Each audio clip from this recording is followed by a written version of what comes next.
ACC football where the three rivers meet. Because inside Heinz Field, we get one of just 3 top 25 matchups on today's college slate. And it's next on ACC Network.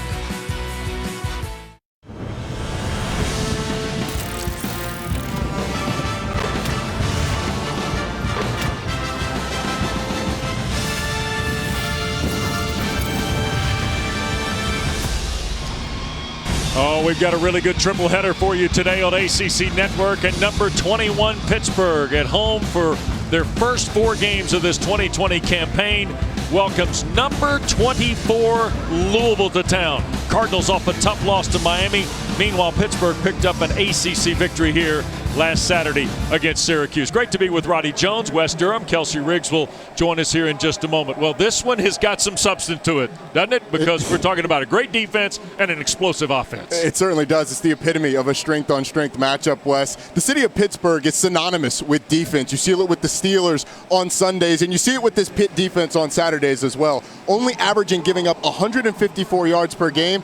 This is going to be by far their biggest test, going up against an explosive Louisville offense that's put up over 500 on average in their first 2 appearances. And they're playmakers all over the field for both schools in both units. But that's only part of the story. For Louisville, it's also about the news of the week. The grand jury investigation, the Attorney General announcing that there would be no formal charges filed against the officers in the death of Breonna Taylor. Kelsey Riggs is with us. And Kelsey, it's a story that has not only captured Louisville, the state of Kentucky, and this country, but has been impacted to this football team as well. Yeah, Wes, it's been 122 straight days of protest in Louisville, Kentucky, surrounding the Breonna Taylor case. And it's clear from talking with these players and coaches that it impacts them differently than maybe some other college football teams across the country, because this is playing out right in their backyard, just miles from where they live, where they train, and where they play football every day. Now, I had the opportunity to speak with star wide receiver Tutu Atwell this week, and he told me it is hard. I spoke to him Thursday after that decision came down, and he said, we'd love to be protesting. We'd love to be part of these marches, but right now, just days before game, that's not in their best interest. So these players are doing what they can from where they are. And we will continue throughout this broadcast to highlight some of those things that they're doing throughout the Louisville program and Pittsburgh as well to fight against social injustices. Now, as you're watching this game today, you may not hear players talking about this. You may not see things on their jersey, but know that this is a weight that they are carrying underneath those helmets and those shoulder pads as this scene plays out in Louisville. I spoke to coaches before the game, and they told me, what can the players do right now to lift this city up when players know that they have voice that matters there? And they said they can go out and win this football game. All right, Kelsey, thank you very much. And also of note, Chris Mack and that Louisville basketball team. Roddy was downtown last night, also in a protest. Yeah, these guys operate in a football bubble, but they're not insulated from what's going on in the city around them. They are the only athletes, the highest level athletes in Louisville with no professional teams. So the city of Louisville is looking to them. Brock Travelstead will kick it away. Jordan Addison, who's had an early impact on this Pittsburgh team, a freshman from Frederick, Maryland. Deep to take the kick. To the far side, Addison will signal for the fair catch. And the Panthers will start 1st and 10 at their 25-yard line. And here is, by many, Roddy's description, one of the more underrated quarterbacks in not just the ACC, but potentially in the country. Yeah, you don't have to get Pat Narduzzi going very far for him to tell you that himself. He says Kenny Pickett's one of the best quarterbacks he's ever been around.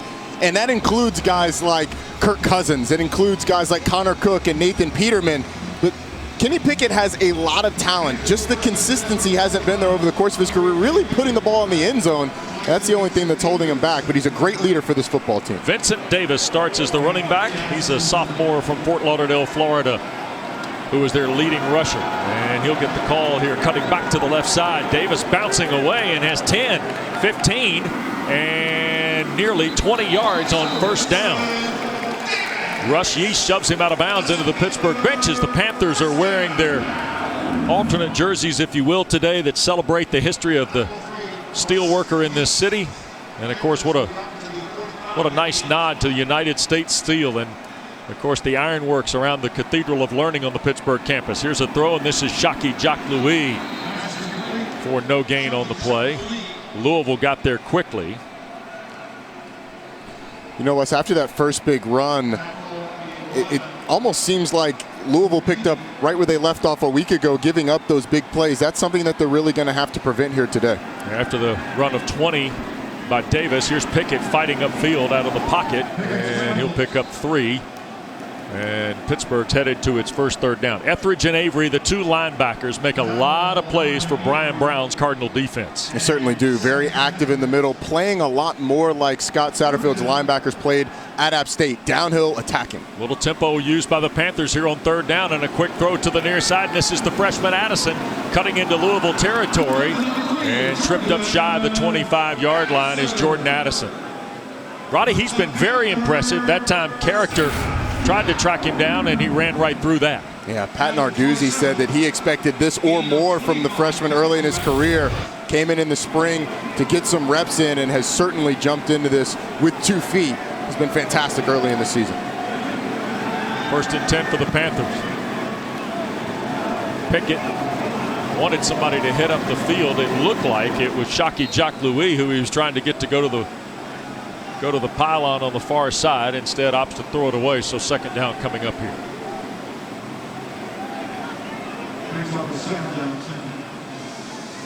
It's a good decision by Kenny Pickett there, not trying to force it. But you know, this Pitt offense last week against Syracuse got off to a little bit of a rocky start and was just really inconsistent. So far here today, it's looked like they are much more in sync early in this drive. 2nd and the full 10 for Pickett. To the far side and offline for Jared Wayne, who had a touchdown catch a week ago against the Orange. Jared Wayne actually slipped and fell down on the route, was trying to run a wheel route with an option to stop and come back. He slips down. Kenny Pickett and he were on the same page, just couldn't keep his footing. Resulted in an incomplete pass. So Pickett 2 of his first 4. 3rd and 10. Tried to flip it out in the flat. That was intended for Vincent Davis, and it's incomplete. And on their opening drive, now Pat Narduzzi, with Alex Kessman struggling in the kick game, will bring on the senior from Clarkston, Michigan, to try a field goal. Now, Kessman has missed from 42, 37, and 45. Now, Coach Narduzzi cited technique and some other things. They felt like they've gotten it cleaned up. And here's a 45-yard try, Roddy.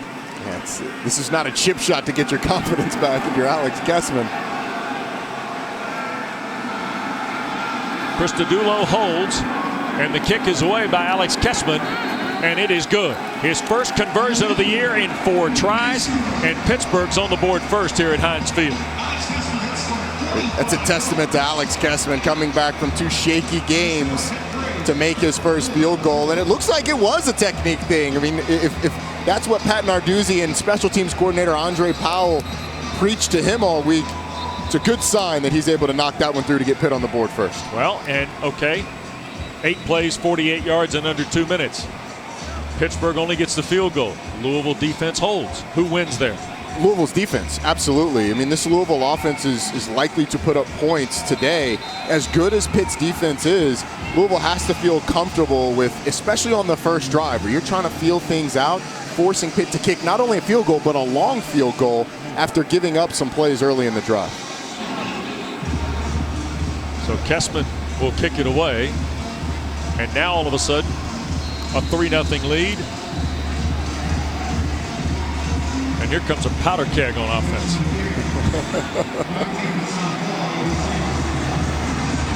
Kessman will drive it away. It is over the head of Hassan Hall, and Louisville will start from its 25-yard line.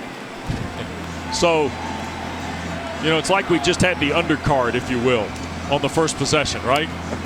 It was a nice bout. It went the limit. Some punches were exchanged, and a decision was awarded. Now, here come the heavyweights. Ladies and gentlemen, welcome to the main event. This Louisville offense led by Malik Cunningham, who Scott Satterfield said played really well in the first game against Western Kentucky, but there was a lot of room for growth after that Miami game. Thought he could have played a lot better. Here's Cunningham looking to throw. Down the field, far side. Fitzpatrick the catch in stride. Des Fitzpatrick, and a flag is down on the play. And it's pass interference on the 5th-year senior. Let's take a look at it at the end of this. See him extend right there at the end. He shoves Pinnock down Pass near interference. the hip. Number 7, offense. 15-yard penalty. First down. Still, first time we've heard from Stuart Mullins, our referee, is assigned by the Atlantic Coast Conference here today in Pittsburgh. But Wes, I think that gives you a look into what Louisville is thinking today. Scott Satterfield on the call, when we asked him about the matchups that he liked, he said, well, look, Pittsburgh's going to play a lot of man-to-man coverage, so we like Des Fitzpatrick against whoever they put on him. It just gives you a little bit of insight into how aggressive Louisville is going to be today. So now first and very long after the penalty. And they fumble of the football, but I think right back on it went Javian Hawkins. Wes, something really interesting happened on that play. Malik Cunningham checked at the line, and Pitt shifted the front. They put the 3 technique to the opposite side, that wider technique of the 2 defensive tackles. Louisville then shifted back, checked back, and Pitt shifted back. So Pitt looked to have a bead on which way Louisville was trying to go there. They're going to try and make Louisville run that outside zone, it looks like, to the 3 technique, to that defensive tackle that's further out. All right, keep an eye on that. Second down coming up, and here's Cunningham trying to run away from the pressure being provided by Patrick Jones, and he'll scurry out of bounds. Picked up a couple 3 yards on the play. 91 can really run at the edge. So can his partner on the other side, Rashad Weaver, number 17 for the Panthers. These are 2 fantastic Pitt defensive ends that are really going to make it tough on Louisville in situations like this, 3rd and long. As explosive as Louisville is, they were 4 of 14 on 3rd downs last week. Sure were. And we got some early movement. Did Pitt jump early? Looked like Renato Brown was pointing at Rashad Weaver.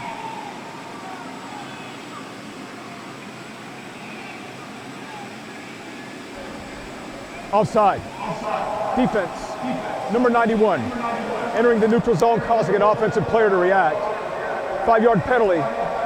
3rd down. That's the aforementioned Patrick Jones. He's lined up typically today against Adonis Boone, a 6'5", 310-pound junior, wearing number 74 for the Cards. You get a look at Chesapeake, Virginia's Patrick Jones. Rashad Weaver gets the redshirt freshman Renato Brown. Here's 3rd and long for Cunningham and the Cardinals, and under duress, Patrick Jones will sack him. So Jones gets in. 8.5 sacks a season ago, and he picks up his first full sack of this year. Louisville went with man coverage on the back end, but Malik Cunningham didn't have any time. Look at Patrick Jones just shoving Adonis Boone into the backfield, into the lap of Malik Cunningham. That's what makes him so dangerous, that strength. He converted speed to power, deposited the left tackle in the lap of the quarterback, and makes the sack. Technically, Roddy, it's 3 and out for the Pittsburgh defense. Throw away the 2 penalties. Here's the punt. Travelstead, and this is Addison working back here to the near side and into plus territory, out of bounds near the 25 of the Cardinals. Pittsburgh with an early stand defensively against Louisville. They've already got a field goal, and now plus territory when we come back.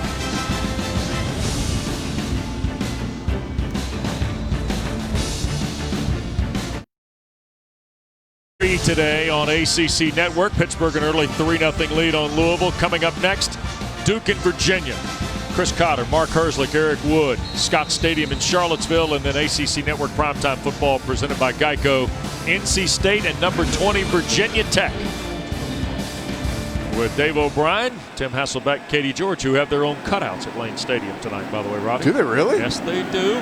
Here's Kenny Pickett, first down. In plus territory, throwing for the end zone, and overshoots Addison, who was covered back there by Marlon Character. It's interesting that Pitt gets the ball here on this drive. This is about where they stalled out last time. Mark Whipple opting early to go with the shot. See what they go with here on 2nd down.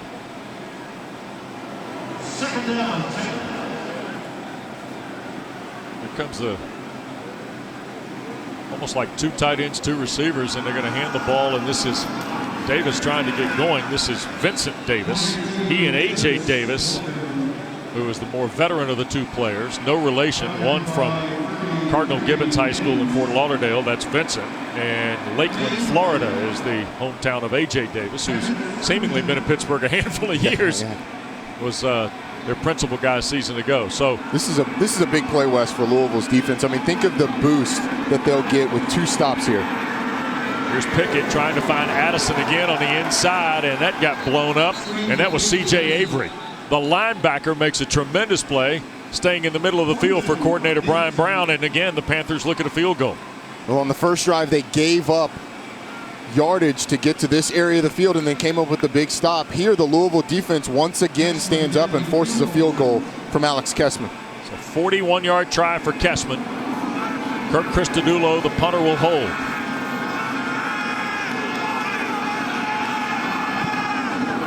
And the kick by Kessman is good.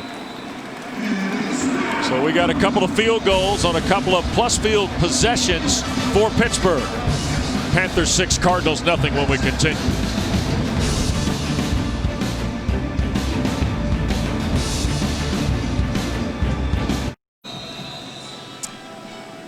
(6-0) Pittsburgh. A couple of real good opportunities, Roddy, and Louisville able to hold the Panthers to just field goals. Yeah, I would actually say that that's 2 wins for the Louisville defense and this Louisville team. Despite giving up points, especially on that second drive, and they were put in a tough position by the penalty on offense and the special teams return, and they stood tall, forcing a 3-and-out field goal. Yep. So Hassan Hall is deep to receive for the Ville, standing around the goal line. Russ Yeast is kind of the up back.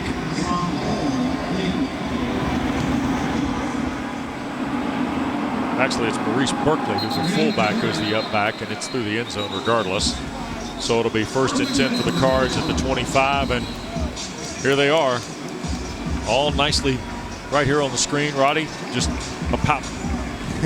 About to explode. Yeah. Tutu Atwell is one of the most explosive players in the entire country. Javian Hawkins is a guy that's sort of the heartbeat of this Louisville offense with his ability to run the football. And although it's early in the season, those numbers are likely going to be around there when it comes to the end of the year, because this offense is explosive. Well, here's Cunningham to work. And this is Hawkins, and hit head on. And that was Kalijah Cansey, who they could not quit talking about this week when we visited with the Pittsburgh coaches. You know, Pat Narduzzi said that Kalijah Cansey has Jalen Twyman-like quickness, defeats a block at the line of scrimmage, is in the backfield, and drops Javian Hawkins.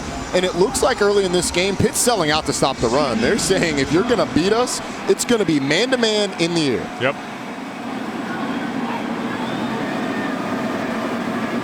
Splitting the tight ends of the Cardinals here, and now they're going to flip it, and here's Atwell's first touch, trying to get to the perimeter, and he gets shoved out of bounds. And that was Marquez Williams, redshirt sophomore from Pompano Beach, handling the duties for Pittsburgh. How about the attitude that this Pittsburgh defense plays with? You get over to the sideline, and not only is one guy there telling you how you just ran for a loss of yards, there's 3 other guys from that Pitt defense over there as well, really rallying to the football. Yep.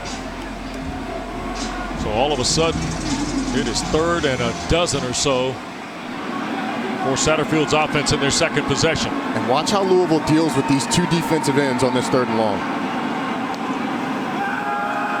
Cunningham on a straight drop. Weaver almost got there. The throw is too high, intended for Justin Marshall. So Marshall, the intended receiver, but it was well overthrown, and another 3-and-out for the Pittsburgh defense. And you saw again, Wes, on 3rd and long, these 2 defensive ends gave Malik Cunningham very little time to throw the football. Louisville's not going to have time to go with a multi-route concept, go 1 to 2 to 3, or really go down the field, and Pitt knows that. So they're going to play tight man coverage. Louisville's going to have to figure it out after 2 3-and-outs. Here is Jordan Addison, who has already made some plays, to take the punt from Brock Travelstead. Or I beg your pardon, that is Logan Lupo. I apologize. And Lupo hangs it high. And a fair catch call for at the 40-yard line. 6-0 Pittsburgh. Panthers will touch it again when we come back.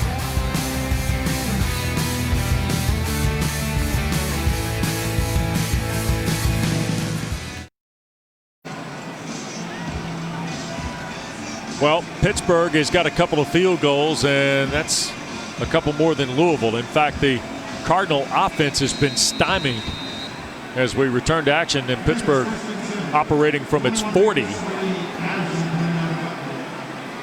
That's Addison moving to a slot on the right in the first down give, and this is A.J. Davis stepping through one tackle, make it 2, and 17 yards and a first down to the Louisville 43-yard line, Roddy. Yeah, it's very similar to the first play of the game for Pitt where they had similar success. It's just going the other way. It's just an outside zone play, and Davis does a great job of keeping his balance and getting upfield. And one more time, A.J. Davis, but runs right into traffic and is brought down for a pickup of 3. Kelsey, the question, I guess, is now the Louisville defense goes back to point because the offense, at least early on, is struggling for Coach Satterfield. Well, yeah, sure, Wes. And listen, this defense is pretty fired up every time they come off, and they've gotten that stop just for field goals. They knew that the offense is what shines for Louisville. As we watch Kenny Pickett drop back and see if these defenders can make a play again or if he's going to be able to wiggle out of it, Wes. All right, here's Pickett fighting back. Lots of time on his feet and finally gets tracked down by Dorian Etheridge. Kenny Pickett did a great job of keeping that play alive, but eventually you got to throw the ball away. There's nothing there. You got to throw the ball away and not take a sack on that play. Kelsey? Yeah, Wes, the main focus for these players on the Louisville defense this week, their defensive coach told us, Brian Brown, alignment and assignment. They had some big missed assignments that gave up 21 points last week and accidentally cost them the game. So it's their focus this week. And as you can tell, pretty fired up on the sidelines to be holding them to 6 so far. 3rd down and 9 here for the Panthers. Pickett zips it down the field. And that is the first catch of the year for Taysir Mack, who returns to the lineup for Pat Narduzzi after missing the first couple of weeks, Roddy. Well, Brian Brown, the Louisville defensive coordinator, when we asked him who on the Pitt team stands out, he said Taysir Mack. We haven't seen him this year. He thought that they would see him today, and sure enough, he makes his appearance seen early. 6'2", 205-pound receiver who had a fantastic year a year ago. Led the ACC in yards per catch at better than 22 a season ago. And A.J. Davis bangs away for a couple of yards. And 2nd down coming up. Taysir Mack, 63 catches, just 3 touchdowns for the young man from Brooklyn, New York, who transferred into this program from Indiana. Certainly a great addition. The question is, from a conditioning standpoint, he hasn't played yet. How much are we going to see him today? It's like he's getting this drive. Mark Whipple used the term pitch count. Yeah. You know what happens with those pitchers, though, Wes. Yeah. You get to your pitch count, and they're like, I'm still good, coach. Let's keep it rolling. Yeah. 2nd down, 8. Coming up on 5 minutes to play first period. And A.J. Davis again, right side. And he'll get to the 25. And Yaya Diaby was also involved in the tackle. And Marlon Character again around the ball, the senior from Atlanta. So here's 3rd and 6 again, Roddy, for a team that, been fighting it a little bit on 3rd down conversions. Pittsburgh 2 for 4, Louisville's 0 for 2. Yeah, they converted earlier in this drive, going to Taysir Mack, who's down at the bottom of the screen on the inside in that bunch formation. Yeah, with Addison on the perimeter, and Pickett looked that way to start. Now dances away again from pressure. Throws back across, the catch is made. A.J. Davis took a big lick, held on for the first down, and Davis is down.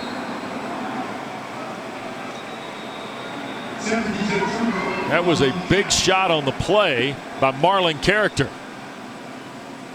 Certainly was, and Davis looked like he wanted to get up at the Louisville sideline, telling him, no, stay down. We're going to check you out no matter what. Yeah. But a nice job by Kenny Pickett, once again keeping the play alive. And Davis working, the running back out of the backfield, working downfield. Let's hope that he's okay. Pair of 3rd down conversions for Pittsburgh in this possession. You see Davis there in the middle of the screen. He's going to roll out with Kenny Pickett, which is exactly what you're supposed to do. Nice catch. And the big hit from Character.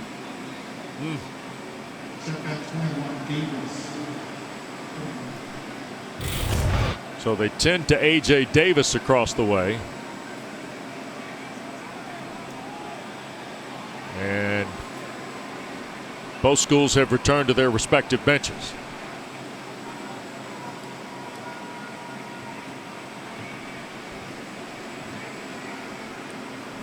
as A.J. Davis has tended to. Pittsburgh has done a nice job on their past 2 third downs. One was an on-schedule play where you throw to Taysir Mack, and then the second one's Kenny Pickett's improvisation ability, getting out of the pocket and finding a receiver. That's something that's a real strength for Kenny Pickett. He's an underrated passer on the run. Yeah. So I see A.J. Davis sitting up. Well, the Pittsburgh run game now, Davis, the most experienced of these backs. Vincent Davis, their leading rusher coming into the ball game.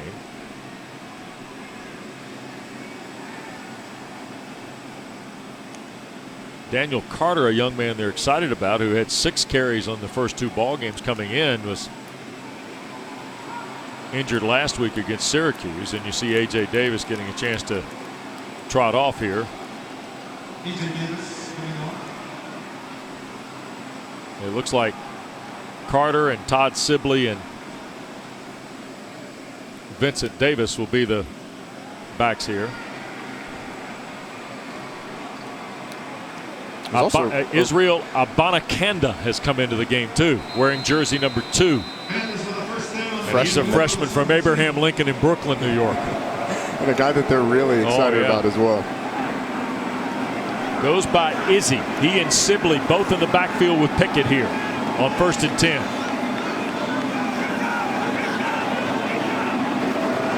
And they hand it on the edge, and this. And that was on the edge. They gave the ball to DJ Turner, the wide receiver. So Turner, who had 9 originally as a number, now wearing 7 today. Making your life really easy there. Yeah, well, this is, you get the different jerseys, Roddy. You know, stuff can happen. Absolutely. Here's 2nd down, and this is Abanikanda moving in. Close to another 1st down for Pittsburgh on 2nd down. How about the freshman running hard? Oh, yeah. Breaking tackles in the middle. It's a guy that was the Gatorade Player of the Year as a senior in the state of New York. Shows you why the coaches are excited. Yeah, just his 6th carry of the season, and he's right back at it here on 1st and goal. And maybe a step, maybe not. West Louisville defense has played a ton of plays so far in this game. We're not even out of the first quarter. You still got over 2 minutes and 30 seconds left, and they've already played almost 20 plays. Yep. Because the offense has been 3 and out, and Pitt's put together 2 long drives. They've come up with stops, but you've got to, you got to think of the fatigue that they're suffering from early in this game. 2 by 2 here for the Panthers. Pickett looking for Mack, and it got batted away, and that was Clark defending for the Cardinals. The transfer from Liberty out of Richmond, Virginia, who had 38 tackles, 3 behind the line a year ago for the Flames.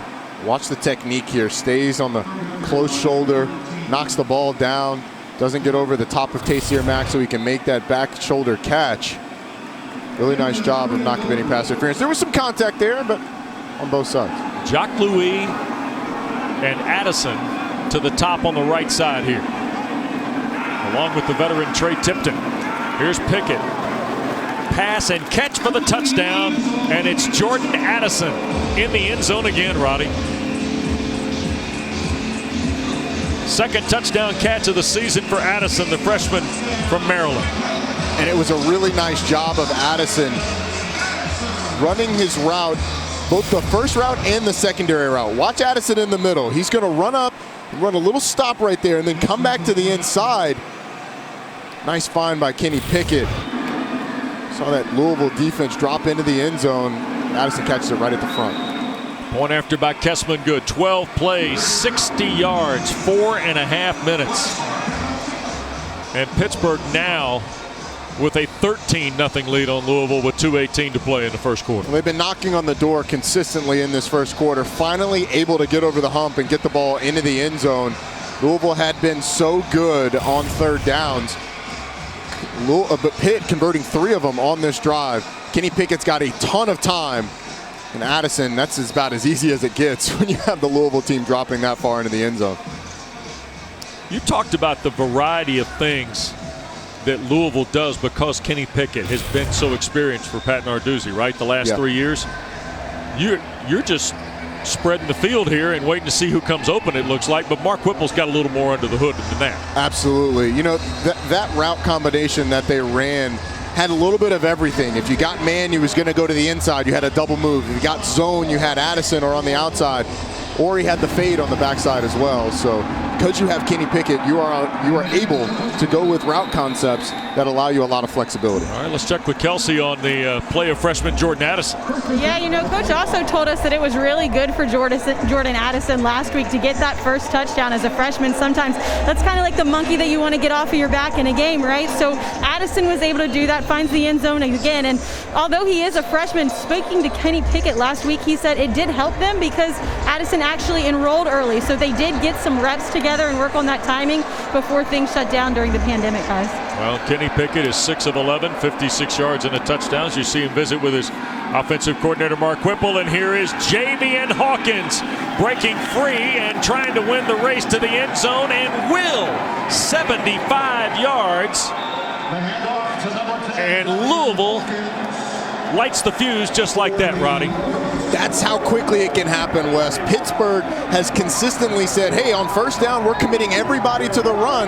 And that's great if you can get your guy down, if you can wrap up the running back. But if you can't, there's nobody there, and it's a foot race. The corners are playing man-to-man, so they get a late start. You see him able to avoid Damar Hamlin, and then it's all about speed. And Javian Hawkins has plenty of it. So Hawkins picks up his 3rd touchdown. And in a snap, Louisville is on the board as Turner kicks the point. Well, we promise moments both ways. And that's the game, Wes. This is what the game is going to come down to. Pitt's defense has to avoid giving up the big plays like they just did. And you see it's an inside zone play. Javian Hawkins cuts it to the backside, and then there's nobody there. I mean, there's absolutely nobody. Again, the corners come late because they're man-to-man on those receivers. And if Pitt is able to avoid things like this and make Louisville have to convert third downs over and over and over, they're going to have a shot. But if you bust, Louisville's going to take it to the house. Right. Well, Pittsburgh came in, their defense allowing 26 yards a game on the ground. Well, Hawkins doubled down and then some on that run. No offense to their previous opponents, but this Louisville offense is a little bit different than Austin Peay and Syracuse. You're saying it's a step up. I'm saying that it may be one small step for Scott Satterfield. It's one giant leap for Pittsburgh. Yeah, you're right. So Scott Satterfield, his team now with their first piece of momentum offensively.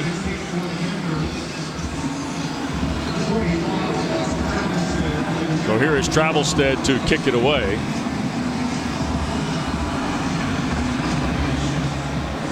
Addison to his right will signal for a fair catch, and Pittsburgh will scrimmage for their 4th possession from its 25-yard line.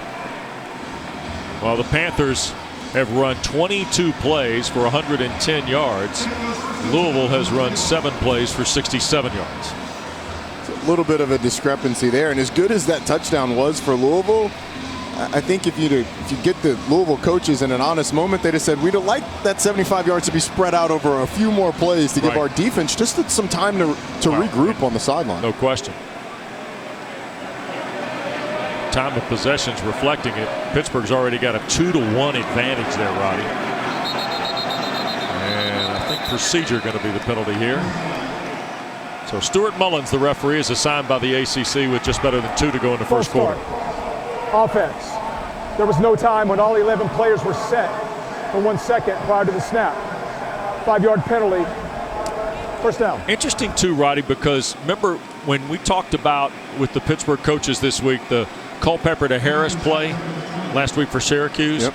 Pat Narduzzi said specifically, as you look at Mark Whipple, former head coach himself, spent time in this city with the Steelers, and now obviously with Coach Narduzzi. He talked about the technique and the execution of the defense, much like some guys talk about the way their offense does those same type things. And the Panthers run it with Abanikanda. This is the third drive where they've started with that play, and they ran it on back-to-back, even on the false start. Yeah. That's what they were going with. Pitt has certainly seen something that they like on first downs with that stretch play. Here's 2nd and long for Pickett. Kenny has time, slings it here to the near side, and the catch made by Addison. He'll be short of the first down, stepping out near the 32-yard line. In Mark Whipple's offense, anytime you're going to play off like that and give them that out throw, they are going to take it, especially on 2nd downs, to get you into a 3rd and manageable. Yep. Pittsburgh 4 of 6 on 3rd down today. Abanikanda again fights back upfield. He'll have the first down, gets toward the Panthers' 40-yard line. As we come up on about a minute to go here in quarter number 1. Once again, they go to the well. Nabakanda is able to get the first down. After struggling on 3rd downs early, Pitt sort of found a rhythm, both with Kenny Pickett in the air and now on the ground as well. Jacques Louis and Addison again to the right side.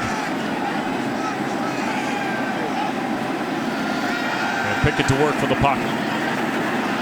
Flips it on the perimeter. Abanikanda tried to make a man miss and couldn't. Wrapped up by Robert Hicks, the linebacker from Miami who went to Central.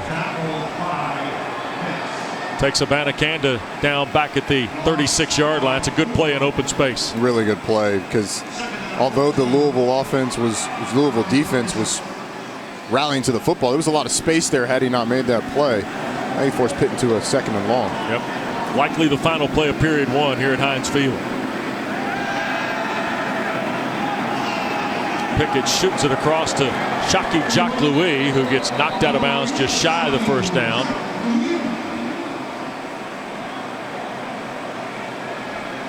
And a 3rd and short will be the first play of quarter 2 at Heinz Field in Pittsburgh. Well, Pittsburgh has had really good field position most of this first quarter. They got a couple of field goals early. Then a Pickett touchdown pass to Addison. And a moment ago, Louisville blasted off with Javian Hawkins, and it's a 6-point game after 15 minutes.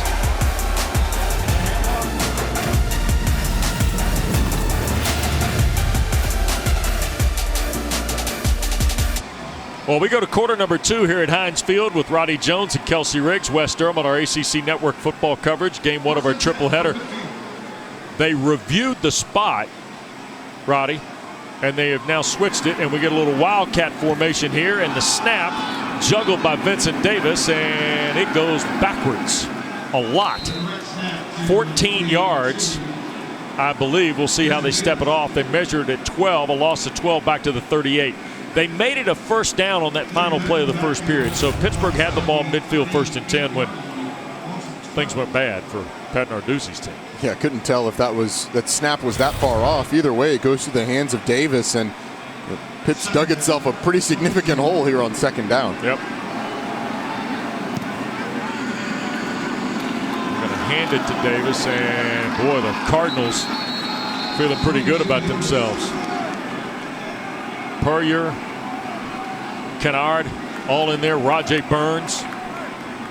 Another guy's been there a while, 5th-year senior. This Louisville defense has had its backs sort of against the wall for most of this game so far, and they've performed pretty well, so I would be excited to cover them as well. 3rd and about a river to cross for Pittsburgh. Pickett checks it underneath, and here is Davis across midfield to where the original spot of the ball was to begin the quarter, to the 48. And from here, they're going to punt the ball, I believe, with Kirk Christodoulou. I think if they would have gotten maybe another yard or 2, made it 4th and 6, you go for it. I mean, Louisville just went 75 yards in the blink of an eye. Yep. So you either have faith that your defense is going to get a stop, or they're going to score from anywhere. Javian Hawkins deep to take the punt of the young man from Australia. Christodoulou 9th in the league in net at 36 yards.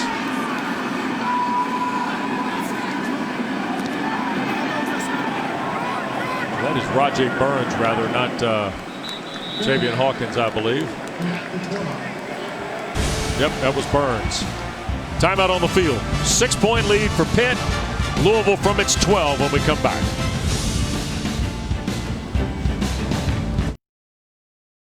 Ball today. Women's field hockey doubleheader starts at noon Eastern tomorrow. You get Wake at Virginia, Duke at Louisville, and then a great women's soccer rivalry. #1 North Carolina, #7 Duke, all tomorrow right here on ACC Network and on the ESPN app. Cards off their 12. Cunningham trying to run with it for the first time, and he will pick up 4 to the 16.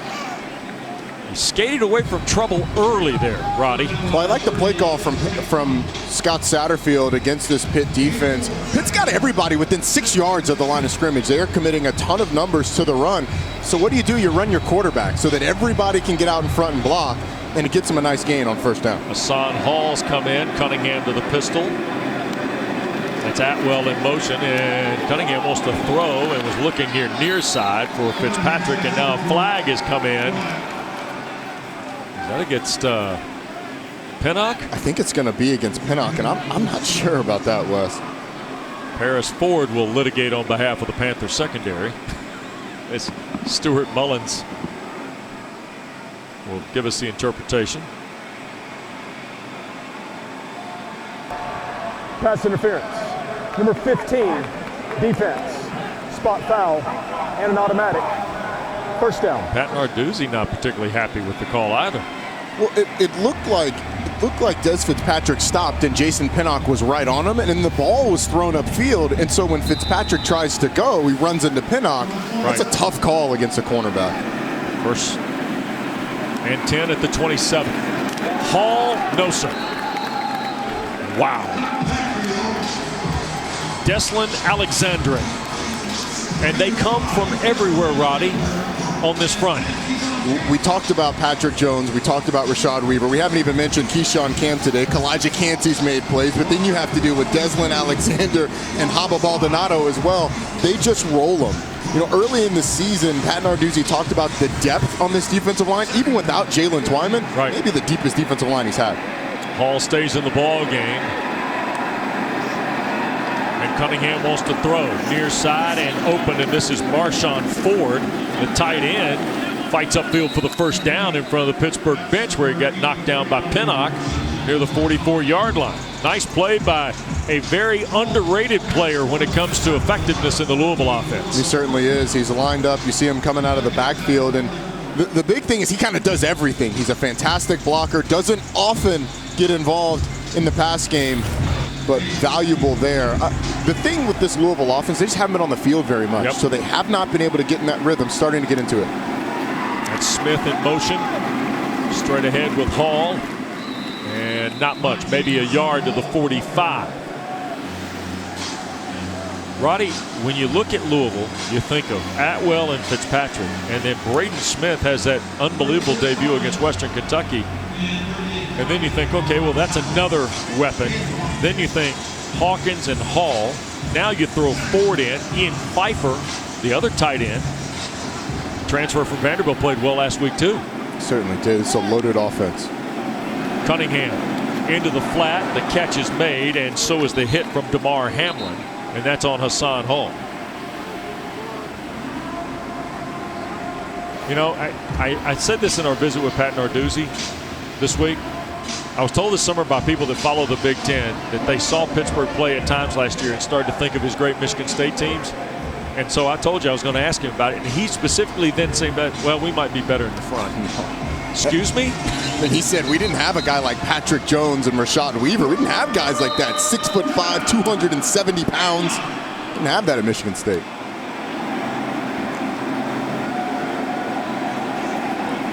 Then he rolled off like 4 guys that he had in East Lansing that got drafted. Yeah. 3rd and long, and Cunningham to throw. Back across the middle, Atwell the catch in traffic and hit by Ford at the Pittsburgh 43-yard line. 2-2 Atwell. Scott Satterfield kind of told us what Pitt likes to do when they bring pressure. You go 3 deep with 2 under. 2-2 Atwell just finds a little soft spot in the zone. Wait, the words soft and Paris Ford have never been. Yeah, that's true. Yeah. Uh-oh, a little mix-up in the backfield. They ran into one another. Now onto the flat on the right side. Here's Braden Smith with outstanding speed down the far side and knocked out of bounds around the 16-yard line, and now all of a sudden Louisville's got big-time momentum. It's almost unfair to have a guy like Javian Hawkins, Tutu Atwell, and then you add Braden Smith with his speed. So I'm absolutely demolished the angle of DeMar Hamlin. There's Hawkins trying to find an alley and can't. No gain on the play. The front goes to work again. For Pittsburgh, Rashad Weaver was there when they got a Panther down, and that's Chase Pine who's slow to his feet. There's Rashad Weaver, who was the National Defensive Player of the Week after his season debut against Syracuse last week. A couple of sacks, 3 plays behind the line, and 7 stops. Loss of a half yard, and Cunningham to throw here on 2nd down. Back up into the pocket, and the hit made. Servassier Dennis, the sophomore from Christian Brothers Academy in Syracuse, New York. That's up. He makes the all-name team, all-ACC name team, without a doubt. Makes a nice play there. And Louisville's had a couple of opportunities where they've actually gotten some guys open downfield, but Malik Cunningham just hasn't had the time to find them. Hawkins is the running back with Cunningham. This is 3rd and long. 6-point ball game with 8.5 to go. Got Here in the first half. Tutu Atwell in the slot to the top. Braden Smith in the slot to the bottom. Cunningham tries to escape and cannot. It looked like Keyshawn Camp was the guy wreaking havoc against the right side of Louisville's offensive line here. It's interesting that you have these 2 great defensive ends who push the pressure, and then you have the guys up the middle that keep the integrity of the pocket, so that if Malik Cunningham does climb, they run right into some of the big guys. You were right, Wes. Keyshawn Camp in the backfield forcing that. 38-yard try for Turner, his longest of the year, 40 last Saturday night against Miami. Trying to cut it to a 3-point game.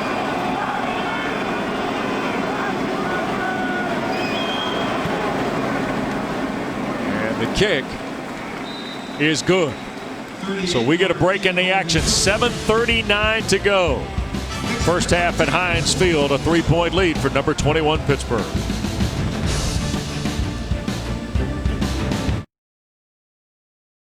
Three-point game with 7.5 to go in the first half here in Pittsburgh. Friday night ACC football presented by Dr. Pepper. Mike Mentors Campbell Camels visit Winston-Salem and Truist Field to meet the Demon Deacons of Dave Clawson, Mike Morgan, and Eric McLean. EMAC. McLean getting in the book. Getting on the telestrator, big fella, right? Oh, he's going to be all over the telestrator. 100%. Lawrence Sisler will be with him. 100% chance. It's good that Wake Forest was able to move that game up, though. Or else they'd have gone like North Carolina, back-to-back weeks without playing after their game this weekend against Notre Dame was canceled. Yep. Looking forward to that show next Friday night from Winston-Salem with Mike, Eric, and Lauren. We got a 3-point game here in Pittsburgh. And here's Addison going to bring it out. And he got to the 20 and got wrapped up pretty promptly by the Cardinal coverage. It looked like KJ Cloyd, one of the linebackers, down on special teams. So Kenny Pickett going to work here today. 30th career start, Roddy, for the young man from Ocean Township, New Jersey. Of course, came to fame with the win over Coach Rick and the Hurricanes. And then in 18, hey, championship game appearance, right? Somebody had to win the Coastal. Come on.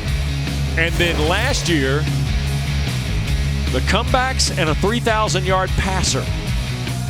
We should have known, right? We should have known. And look, Kenny Pickett last year had a ton. So you see Pittsburgh taking the timeout. Yeah.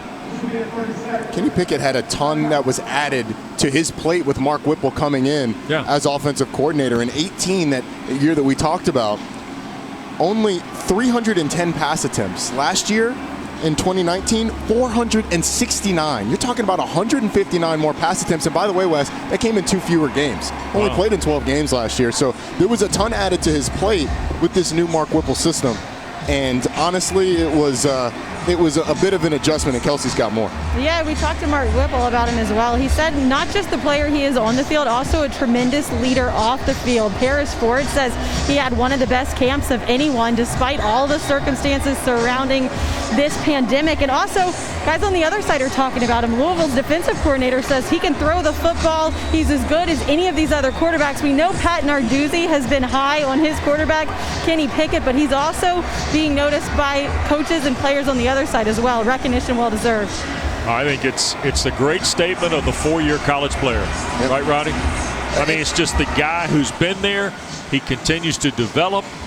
And really, it's the long game of the college football player. It certainly is. He's now played under a couple offensive coordinators in vastly different systems where what he's asked to do is vastly different. And Mark Whipple has done a fantastic job of tutoring Kenny Pickett and using his strengths. I mean, he gets Kenny Pickett on the run. He's an athletic guy. He's got a cannon for an arm, and he asked him to make some of those throws. I've been impressed watching him over the course of his career. Well, and look at the numbers from 18 to 19. And Mark Whipple's arrival.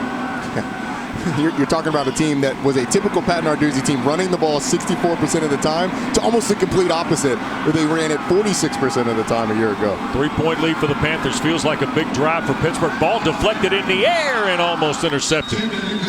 Jared Goldwire, the big senior, after it looked like Abdullah got a hand on it, Yasir Abdullah. And then they're going to say Louisville got it, looks like. And now they're going on the field is a fumble recovered by the defense. First down. Oh, my. So Stuart Mullins, it's been called a fumble. Abdullah got a hand on the ball. Jared Goldwire recovered it. Pickett, as you would suspect, says his arm was going forward. And this play will certainly be under review. Well, it looked to me like Kenny Pickett was trying to go to Taysir Mack up the seam. Yeah, I think that's going to be overturned and be declared an incomplete pass. His arm clearly going forward. He's trying to go to Taysir Mack right up the middle. Right. The question is the ball knocked out before his arm starts coming forward? I'm not sure that we've seen an angle that's going to tell us definitively. Maybe this one will tell us. Man, that's close. I would say that it looks like his arm is going forward, but Wes, I'm not sure there's enough to overturn it.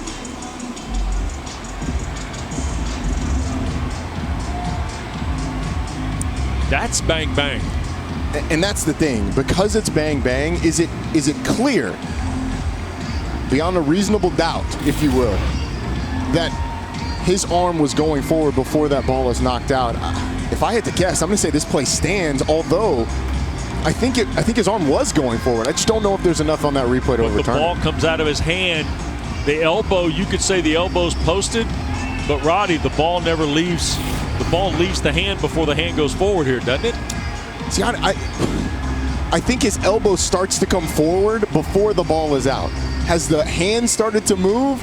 I mean, that's what the referees are going to have to decide. And again, that's why I keep going back to this probably stands. The call on the field becomes so important during this review because you have to be able to overturn it. Jared Goldwire, who looked like he was getting ready to make a big 300-pound play, big athletic play, ends up going to get credit if this is indeed confirmed on the field. And Yasir Abdullah got his hand to Kenny Pickett. So the ruling on the field is the fumble.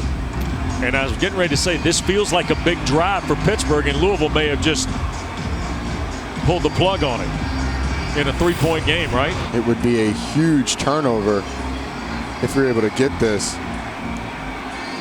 See, again, well, we've seen several reviews of this, and it is so close, Wes, that I just don't know. After further review, the ruling on the field stands.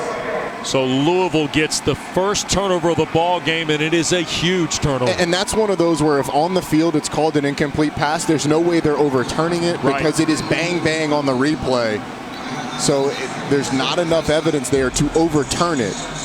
And it is a huge break for Louisville, who has an opportunity to take the lead in this game despite really having very little possession and Pittsburgh outplaying them for much of the first quarter. So now set up Louisville at the Pittsburgh 21, trailing 3, and all of a sudden look at the momentum on the Cardinal bench. And here is Cunningham with Hawkins, and this Pittsburgh defense has to make its statement perhaps here, Roddy. Yeah, I would say this is the biggest drive this Pittsburgh defense has had in this game. Louisville's found a little rhythm on offense. You had the big play with Javian Hawkins. Louisville put together a nice drive for a field goal on the last one. And now that they're put in this position, Pittsburgh's going to have to try to force Louisville to kick another field goal. Pistol set in the 3 receivers. Cunningham wants to throw and open in the end zone for the touchdown is Tutu Atwell, and the Cards are in front. What a response by Scott Satterfield's team here with 6:51 to go in the first half. What a turn of events. You get a fumble on a call that could have gone either way, and you take advantage of it. Clearly a bust on the back end. The question is by who? It looks like they're in man-to-man coverage, and Damar Hamlin just looks in the backfield and lets Tutu Atwell run right by him.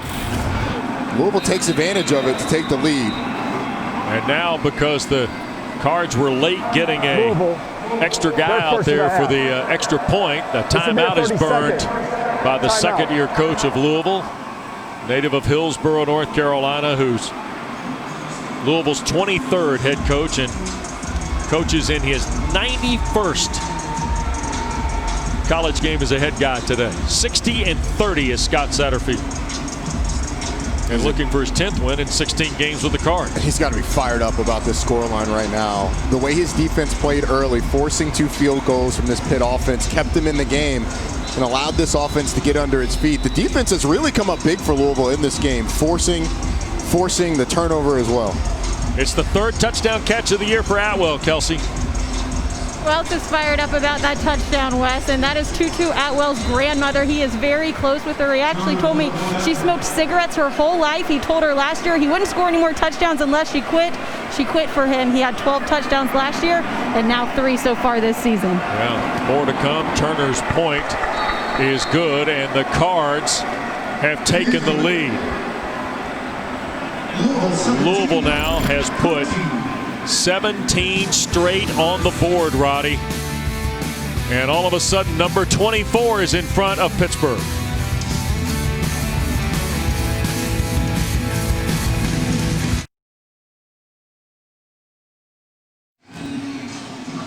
Going back to this touchdown pass from Malik Cunningham to Tutu Atwell, it's between Damar Hamlin and Jason Pinnock. You see Pinnock lets his man go. Hamlin lets his go. Tutu Atwell is wide open in the end zone. A miscommunication between those 2 players. You got to think one of them is supposed to be dropping deep. The other's supposed to be covering down. Either way, Louisville gets a touchdown out of it. And there'll be no return off the kick from Louisville. Brock Travelstead boots it through, so here come the Panthers. Right back to scrimmage from the 25-yard line. All right, now here's a case Atwell's 3rd touchdown catch of the year, by the way. 18 grabs already on the season. Now Kenny Pickett and Pittsburgh have to battle adversity, really, Roddy, for the first time this year. It's felt like they've controlled this game. Right. For most of it. I mean, Syracuse took a lead last week, and I guess they had to battle back from that, although their defense was dominating Syracuse offense. Now you are facing a foe that is your equal. How do you respond? Here's Pickett. Doesn't have a seam to throw. Going to take off and run with it, and he's got 14, almost 15 yards on first down. Nicely done by Kenny Pickett. They'll measure it right to the 40. 1st and 10 coming up. Dorian Etheridge, the big linebacker, was chasing him. Well, how about that? Kenny Pickett climbs in the pocket, faces up Dorian Etheridge, hits him with a little hesitation, and then takes off and gets the corner. Kenny Pickett showing off the athleticism. Here's Pickett trying to spot one across the middle, and incomplete. Trying to find DJ Turner, it looked like. Coverage from Character. Boy, Marlon Character's been in a lot of football plays here in this first half. Certainly has. This is not a secondary for Louisville that's very deep, but the guys that play have generally played pretty hard. You know, we mentioned the big plays that they gave up last week. Gave up a run of 75 yards, a pass of 75 yards, and a pass of 47 yards, all for touchdowns. Without that, they only average giving up 5 yards a play, which isn't terrible. Vincent Davis back in the ball game, and now all of a sudden Louisville is starting to control things with their defensive front. That play got blown up. Burns was back there. Monty Montgomery has come in. And it looks like Gabe Hoy is down, the right tackle for the Panthers. It's a guy who's making his 10th career start today, but had better than 500 snaps a season ago. Just ahead of 6 minutes to play first half, and Louisville in front here at Heinz Field.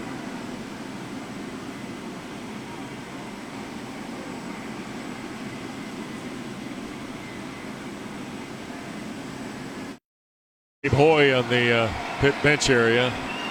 Injury to the right arm and wrist area, so we'll keep an eye on that. Keldrick Wilson has come in to back him up at the right tackle spot for a pretty big third down play with under 6 to go, and Louisville in front after the Cunningham to Atwell touchdown. And Pickett to throw, and the house is coming from Brian Brown. Pickett got to cut it loose somewhere. Does, and it is intercepted. No, caught.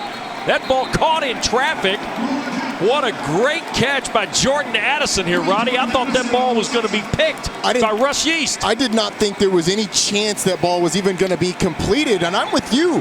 When Yeast came cutting under, I thought that ball was picked as well.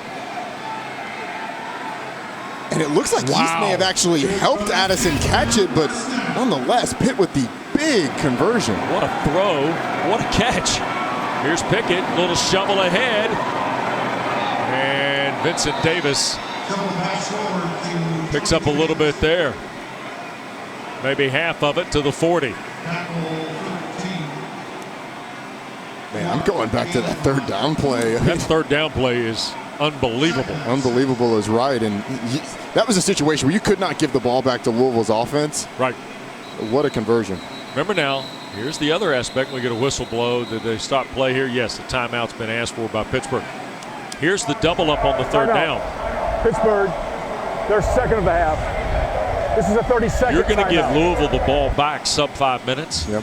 And guess who gets the ball to start second half? Louisville. Yeah. Yep. They had a chance there, and they still might, but the fact that you get that conversion and you now are in plus territory and you have an opportunity to at least put points on the board, it's incredible. As we get another look at the catch, Kenny Pickett does a good job of keeping the play alive. See what happens with Yeast. It hits off of him into the lap of Jordan Addison. Well, the bench thinks he's picked it. Exactly. And he's got his hands on it. I don't know if Addison just snatches it away or what. Oh, and he got 2 down. It's a Sunday catch. Come on now. Jordan Addison. What a play by the freshman.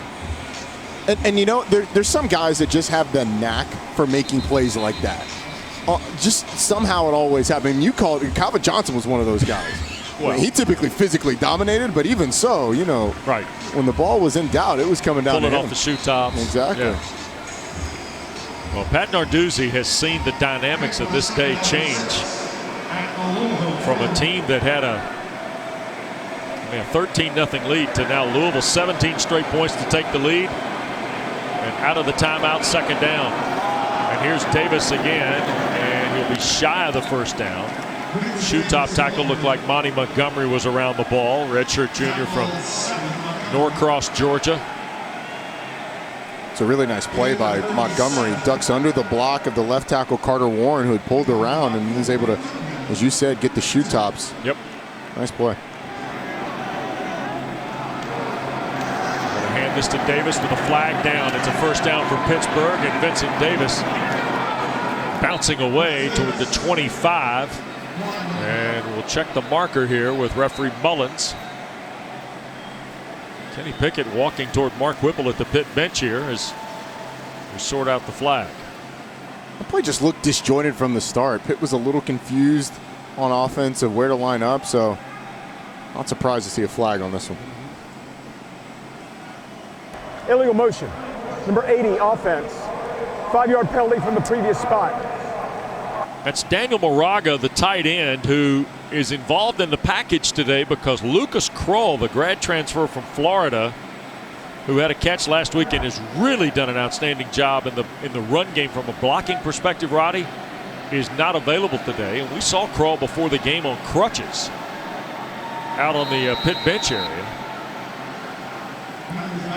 Kroll is a guy who physically can run, 6'6", 260 pounds. just starting to get his feet under him. But yeah, he was on crutches, and so Pitt's got to dig more into that tight end depth here today. So they go the redshirt junior Moraga, who cost him the first down play there. So now it is 3rd down and 7. And here's Pickett, a little delay shovel, and that was Turner, but going nowhere because that got handled very well by Rajay Burns.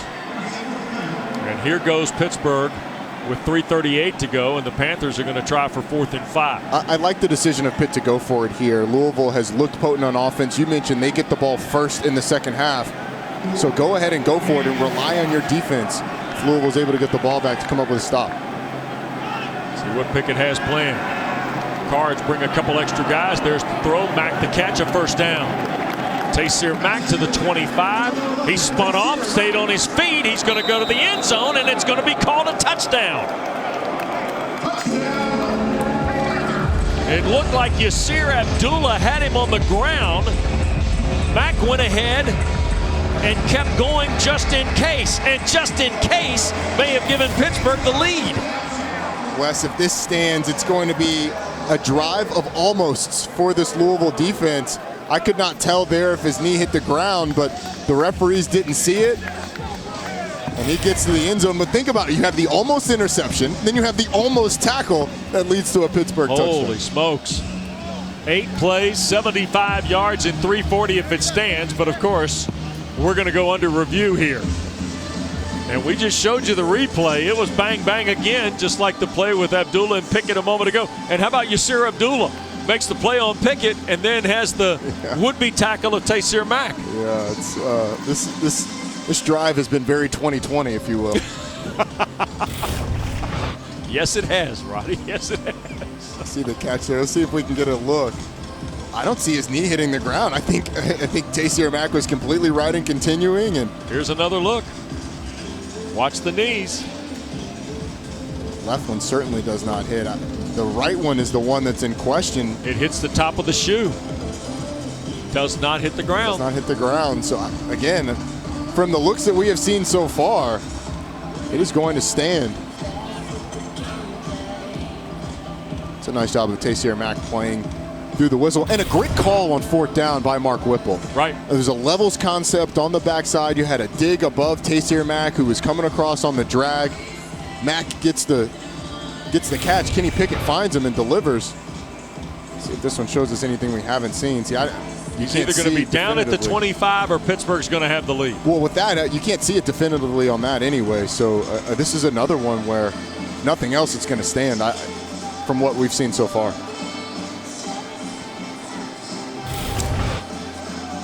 A 40-yard touchdown pass on 3rd down if it stands.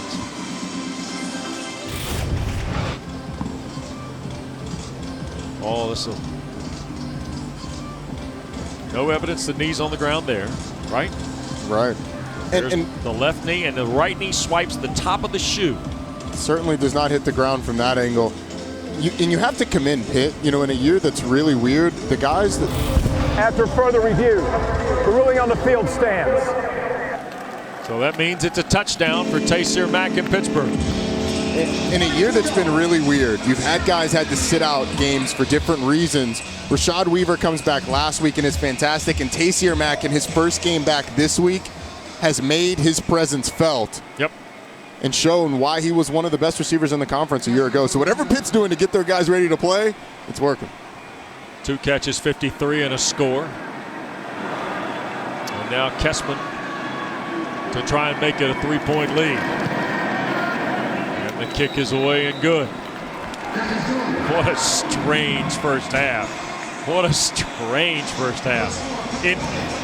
In the sense that we've had 2 weird plays involving the same player, by the way, Yasir Abdullah of Louisville, who got around the arm of Kenny Pickett, forced a fumble that Jared Goldwire recovered.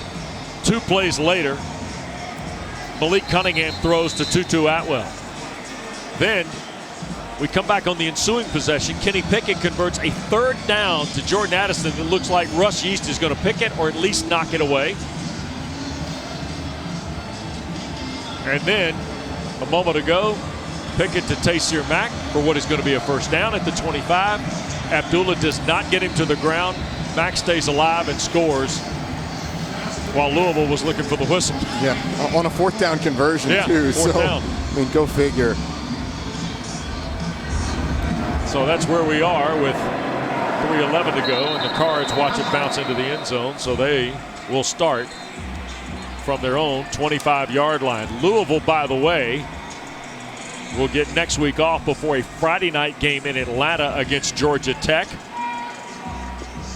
Pittsburgh going to welcome NC State here before the Panthers get to the road in a couple of weeks. But Roddy, here are the key plays. I mean, this is just this game in a way here. Yeah, Pickett rolls out. This is the 3rd down you were just talking about.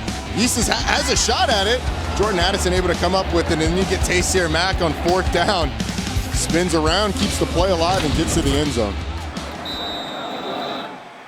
And here is Cunningham trying to take the deep shot for Atwell, and a flag. No flag on the play. There was collision with Pinnock. And it'll be 2nd down and 10. And we're trying to find Tutu Atwell and take a shot down the field on a deep over route. The ball was thrown behind and he tried to spin around. Right. That's a good call on the no flag. But again, Malik Cunningham under a little bit of duress when he's trying to get that ball away. How about Randy Bates, the defensive coordinator? He brings Patrick Jones and Rashad Weaver in on 2nd down. And here's Cunningham dropping back again, hit by Jones as he throws, and Fitzpatrick can't pull it in over the shoulder, coming toward the Pittsburgh bench. So now 3rd in the full 10 with under 3 minutes to go. And a 3-point lead for Pat Narduzzi's team. You mentioned Camp and Weaver coming in on 2nd down. You bring those guys in on 2nd down so they don't have to play what you think is going to be a run on 1st down. Keep them fresh for this one. Right. 3rd down where you've got 3rd and 10. Expect Louisville to go with something that doesn't allow those guys to tee off a screen, some sort of shovel, something that takes advantage of the aggressiveness of this Pitt defense. Cunningham dropping back. Weaver had him for a moment and runs him right into a teammate. And that's Phil Campbell, the 5th-year senior. But that one gets halfway in the book for Rashad Weaver, Roddy. It absolutely does. Rashad Weaver absolutely dominated off the line. And that's why if you're Louisville, you got to take advantage of the shots like you got on 2nd down. Des Fitzpatrick is open on that play, just a little overthrown. You put yourself in 3rd and long, and nobody in the country wants to be against 3rd and long with Rashad Weaver and Patrick Jones rushing the passer against you. You bet. Lupo hangs it high, and it will hit and take a Louisville bounce, and Addison's going to walk off from it. So the Cards will down it inside the 25 at the Pittsburgh 23 with 2:07 to play here in this first half. Pat Narduzzi has 1 timeout remaining. Scott Satterfield has 2 as we go down the stretch. And remember, the Cards will get the ball to start the 2nd half. As you see that offense huddle up around Mark Whipple. And Jimmy Morrissey, the center, brings him out in his 39th career start today. Big number 67, the former walk-on. And there's a look at arguably one of the nation's best pivots. He certainly is. He's been a good player for a long time here at Pitt. Yep. Pickett on 1st down. Quick shot, Shockey Jock Louis steps out of bounds after 5. By the way, quickly on Morrissey. Jimmy Morrissey, he and Kenny Pickett on the same page a lot. Jimmy Morrissey said earlier this week, most guys before the game get fired up, they listen to rock and rap and things like that. Jimmy Morrissey, every once in a while, soundtrack to Jersey Boys. Same thing that you do to get ready for the games, Wes. Well, more Sinatra, but thanks, you're there. You're close. Here's the catch. Falling to the ground is Davis. That'll be a 1st down at the 36-yard line.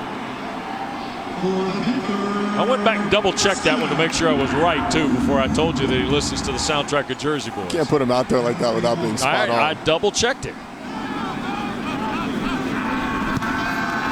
1st and 10. Pickett trying to get away from pressure. Slips up and will get forward to the 40 with 1:21 in a moving clock. Remember, Pittsburgh's got 1 to use. Diaby, the tackle, tripped him up. I like the rhythm that Kenny Pickett's been in. A couple of easy passes early. Got some yardage on the scramble. Get this 2-minute offense going. Almost a minute to go. Pickett going to cut it loose and almost a great catch. Moraga, the 6'3" tight end, almost hauled it in with Character banging away in the secondary. How many times have we called the name of Marlon Character? But it looked like Moraga, as you said, had that ball in his hand. He had it controlled. Character's shaking up, too. Shaking up. So Marlon Character, and the clock will stop with 63 seconds left, and 3.5 dozen awaiting Pittsburgh. But they're going to check on the corner, the #1 junior college safety in the country a couple of years ago at Northwest Mississippi College, Marlon Character. He got landed on. Watch when Moraga lands. He lands right on the legs of Character, and man, it's 225 pounds coming down on your leg, and it's exactly where Character was grabbing.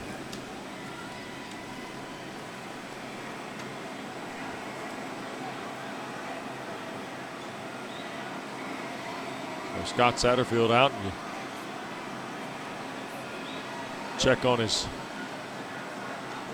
senior corner.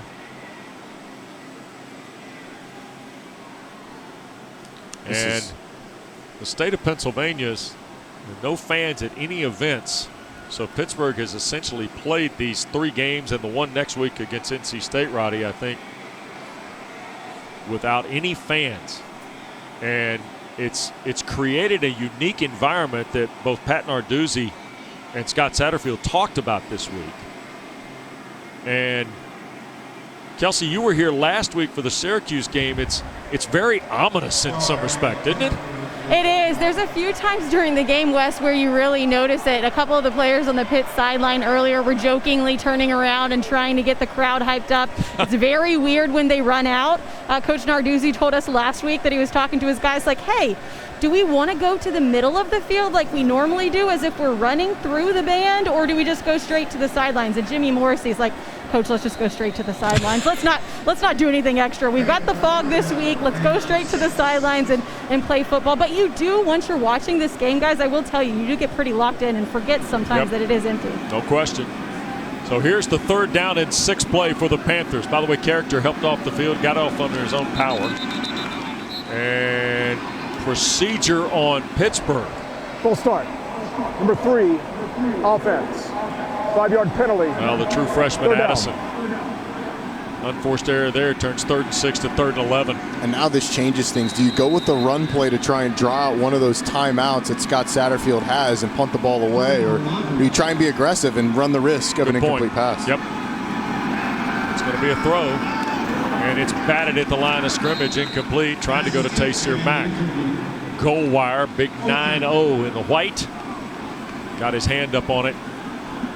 And so with 58 seconds left, Kirk Christodoulou will try and drive one away here. And Wes, that's big, because Louisville's going to get the ball back with around 50 seconds left. 2 timeouts. It's plenty of time for this offense to get in field goal range at least. Rajay Burns is deep. Has only 1 return on the year for 7 yards, and that was a couple of weeks ago in the opener against Western Kentucky. Christodoulou, little rugby kick toward Burns, and he will catch it going out of bounds at the Louisville 25-yard line. So 50 seconds is more than enough time we've seen today for Satterfield and the Cards to get on the board. Remember, their 2 touchdowns, Roddy, have come in 3 cumulative plays. It's incredible. And they've been able to find some room in this Pitt secondary. Right. And on the last drive, Malik Cunningham just missed Des Fitzpatrick wide open on a corner route between the corner and the safety. Yep. So there has been opportunities for this Louisville offense. See what they decide to go with here to try and get some points on the board. Don't forget Jordan Cornette and the fellas in the huddle standing by for the half. Game 1 of our ACC Network tripleheader. Duke and Virginia, and NC State at Virginia Tech as the Cavaliers and Hokies make their season debuts today. And first down give is Hawkins, and he got wrapped up on the play, and that was Servassier Dennis making the stop. Interesting choice by Louisville. It was one of those, we'll run this play, and if we get a big gain, then we likely speed it up and try and go for it. But it looks like Louisville's content to take this lead to the locker room. Yep. 2nd and 10. Cunningham wants to throw. Here comes some trouble, and Malik Cunningham will not get away from Patrick Jones, Keyshawn Camp, and Rashad Weaver. It's a law firm on the Pitt defensive front. Yeah, they are prosecutors in the backfield, taking down all defendants. And that will be that for the first 30 minutes of play here at Heinz Field in Pittsburgh. The Panthers had scored 13 in a row to start. Louisville responded with 17 in a row. But a moment ago, Kenny Pickett to Taysir Mack has put the Panthers in front by 3 going to the locker room here at the half.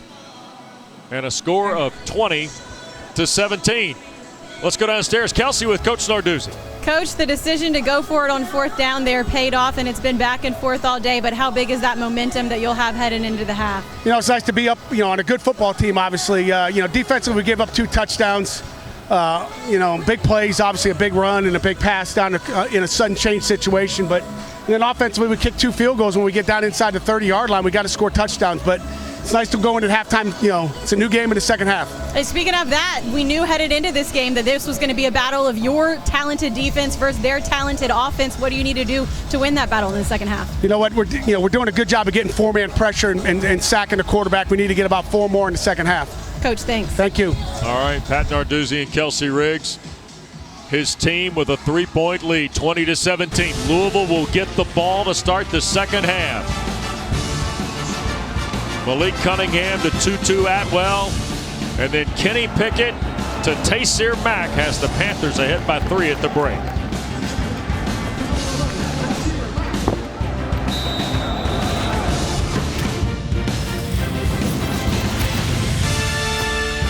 On the airport? Okay, all right.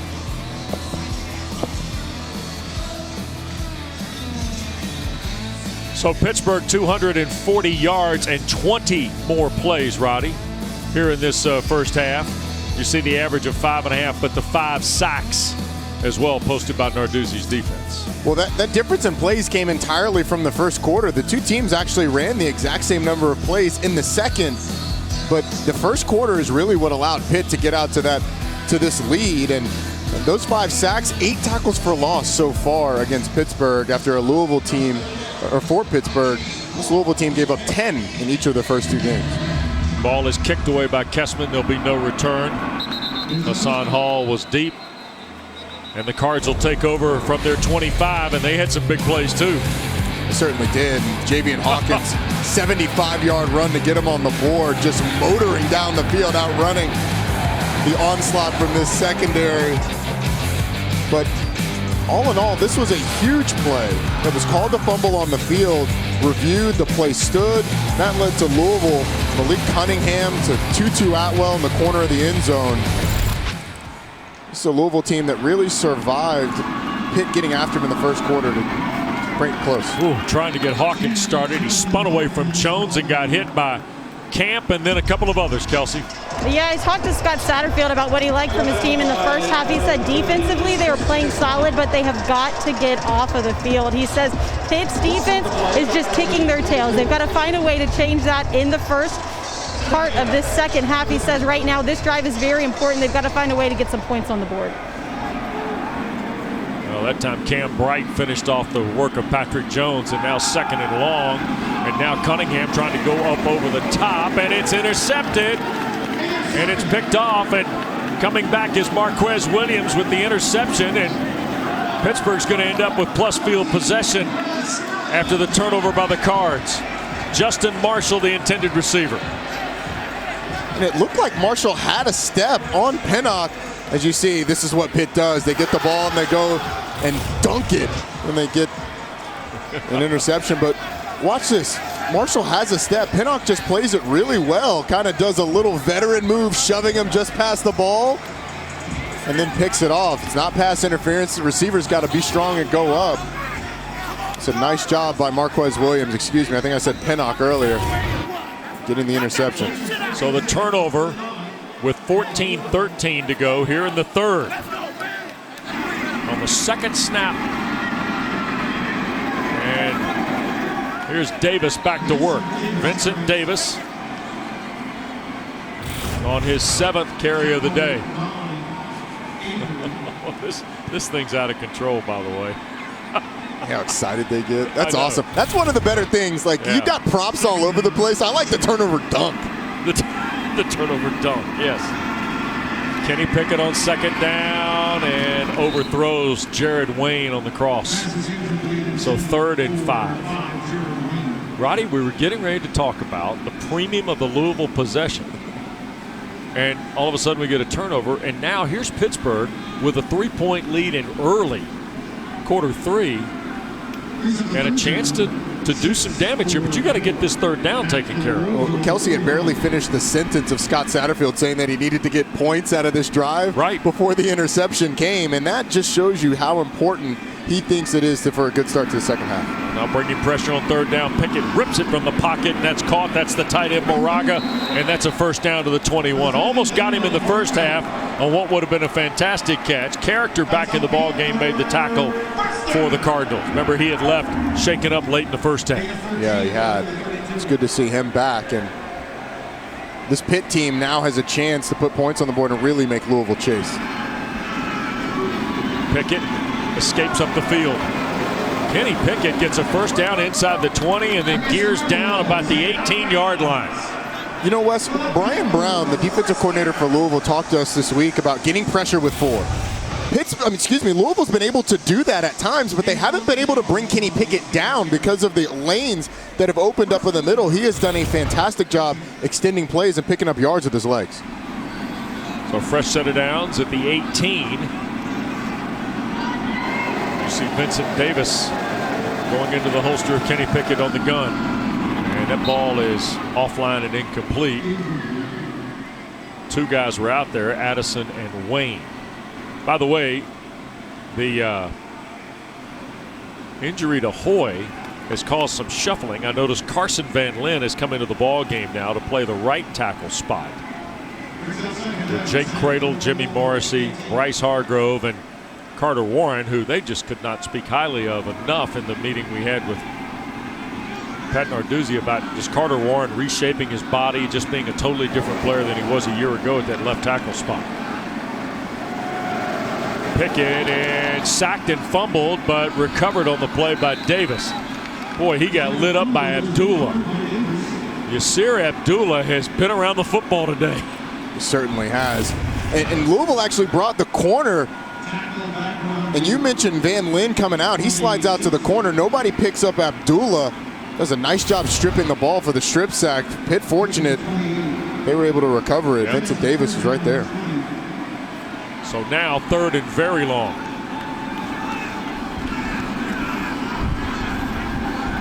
Cards bringing 4. They'll slip it here to Davis on the near side. Tried to get something in the screen game and cannot because Monty Montgomery lowered the boom. And with Alex Kessman making 2 earlier, it allows you to change your play calling so much. On a 3rd and long, you go with a conservative call because you know that with Kessman kicking the ball well, you're able to get points. He hit from 45 and 41, and this is 42 for Kessman.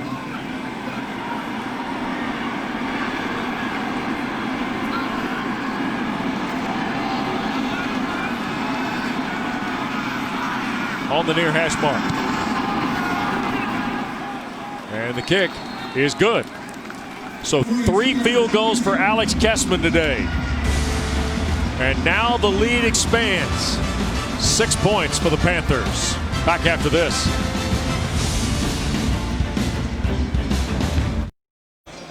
Kessman field goal, 6-point lead for Pittsburgh. Time for today's Aflac trivia question. Who played in ESPN's first live nationally televised regular season football game? Huh. Let me tell you, I know the answer. Usually these things we come into blind and I don't know, and there's no way in the world I would have gotten this. Glad you said that. Just had to clear the air. And I concur, by the way. Could have. Yeah. I would not have gotten this either. This is a tough one. Yeah, this is a tough one today. This is 500 level trivia in week 3, right? You have a good hint for this one? Well, obviously it involves a participating school in the game we have. I'll also say it involves one of the most controversial national championships in the history of college football. Wow, now that's a nice pull. That's a very nice pull on your part. I think that's a pretty good hit. It is a very good hit. All right, here's Louisville now down 6. The interception only cost him the field goal. And boy, Javian Hawkins outside of the 75-yard run has had a hard time getting started today, Roddy. He has really been bottled up, Wes. This Louisville team has struggled early in downs because of all the numbers that have been committed to the run game. Before that carry, Javian Hawkins had 68 yards despite having a 75-yard run. So that should tell you about the rest of his day outside of that long run. So a loss of 2, second and a dozen.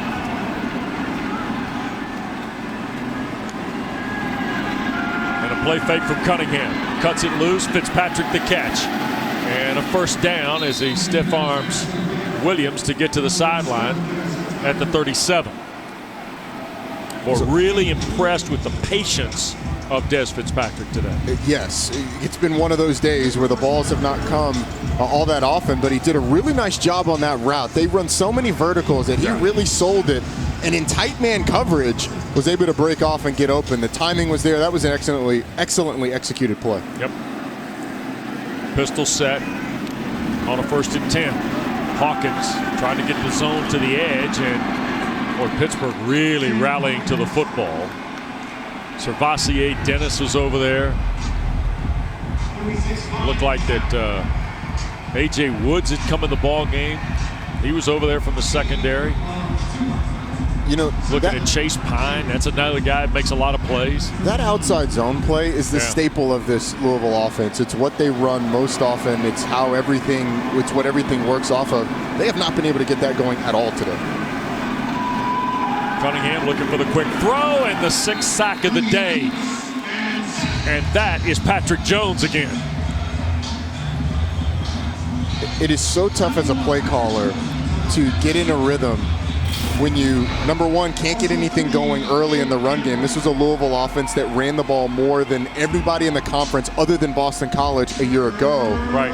And then two, when you can't, you don't have predictable time in the pass game either. You can't work off play action because you don't have time. You can't run off the deep routes because you don't have time. And by the way, Pitt's going to come up and challenge you. That's been the struggle here today. Yep.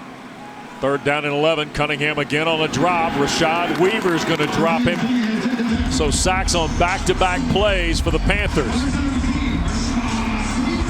And it's the Bash brothers. Yes, Patrick Jones on the first one. Yes. Rashad Weaver on the second one. They just don't stop. And Kalaji Cansey's back there as well. I mean, Louisville is going to have to be less predictable early in downs. You can't go with the run game on 1st down consistently. You're going to have to continue to put pressure and take shots. They did some in the first half. Jordan Addison will wait on the punt here of Lupo. That's 7 sacks unofficially, Roddy. End over end punt. And Addison could do nothing but watch it roll dead. It'll be touched up by the Cards and Abdullah at the 25. Well, they came in here with a lot of notoriety and have delivered today. Rashad Weaver out of Cooper City, Florida, gets the ball back for his team next.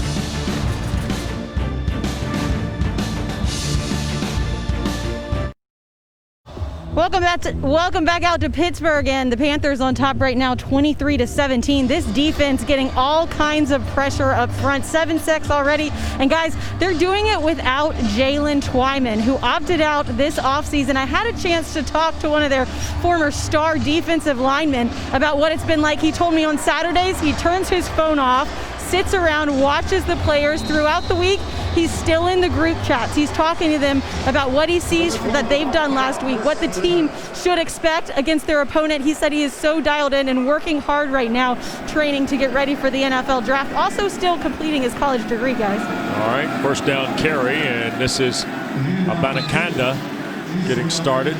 Not much there.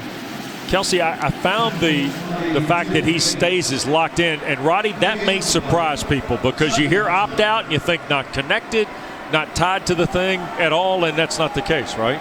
No, not the case at all. He's incredibly tied to these guys, and Paris Ford said the same thing. Look, we understand he made a decision for himself that he needed to, and Jalen told me it was hard. Really, it didn't have to do with COVID for him. It had to do with the fact that he wants to take care of his family. And a lot of these other NFL guys, NFL hopefuls, had opted out and getting ready for the draft, and now that's something that is on his radar and down working in Florida right now. All right, Twyman joins a list of guys. Some elected this week with the return of the Big Ten, Roddy, to try and opt back in. Rondell Moore of Purdue, Rashad Bateman of Minnesota, two of those guys. But you saw a list of guys. Kennedy Brooks at Oklahoma, big list there. I mean, so. And with Kelsey's story and talking to Jalen, I thought the most interesting thing is the fact that he said it had nothing to do with COVID. He wants to be able to take care of his family. And that's what a lot of these guys face. And we don't know the family situations of a lot of them. And the opportunity to declare pro and be able to make money to take care of your family is certainly something that weighs on the minds of all of it. And as Kelsey said, with Jalen, it certainly did with him as well. So they've stopped, and Stuart Mullins has got the headset on here, just past the midway point of quarter 3. And I think they're looking for a potential targeting violation here. And Rajay Burns right there, Roddy. It's one of those that's... This is Abanikanda. So he is a runner. I would not consider him a defenseless player. You have to have an indicator of targeting, which is a launch, a thrust from a crouch. I don't necessarily see the indicator. He certainly does lower the head and strike, but isn't an attack. We've seen many of these declared this year that there was no attack in the targeting. I just see that. I don't see the attack there, Wes. I don't see the indicator. I don't see the launch, the thrust. There was a slight lowering of the helmet, but I don't know if that's going to qualify. Right. I just don't see enough there for it to be confirmed, because you have to confirm every part of it for it to be declared target. Yep. Now, folks at home watching the ball game may say, well, wait a second. We had the crown of the helmet hit the other front, but the parts leading up to that is what we're talking about. After further review, there is no foul for targeting on the play. There you go. Down. If we can, our director Tim Sutton here will run through that one more time, because I want you to, this is a good reminder that what the action is, Roddy, has to be preceded by certain things. Yeah, you're asking if you do see an indicator, which is a launch, a thrust from a crouch, or a lowering of the head, is it then an attack with the crown of the helmet? And that's that word attack is what I think. Even if you do see the indicator, the lowering of the head, I don't see the attack there. So a good call by the referees, and honestly, it should be reviewed. Yep. But ultimately, a good call. Third down, nonetheless, here for the Panthers after the play. Pickett steps up, zips it across the middle of the field in a big collision with Jared Wayne, and now a flag has been thrown there on the hit by Yeast. And Character was involved, of course, because Marlon Character seemingly been around the football all day. That was a big hit. I'm interested to see what the call was, what the call is. It's one of those bang plays that's so big that you again go to targeting. Was there the potential there? Came in a little bit late, but looks like these referees are discussing. Yep. And the question on the review.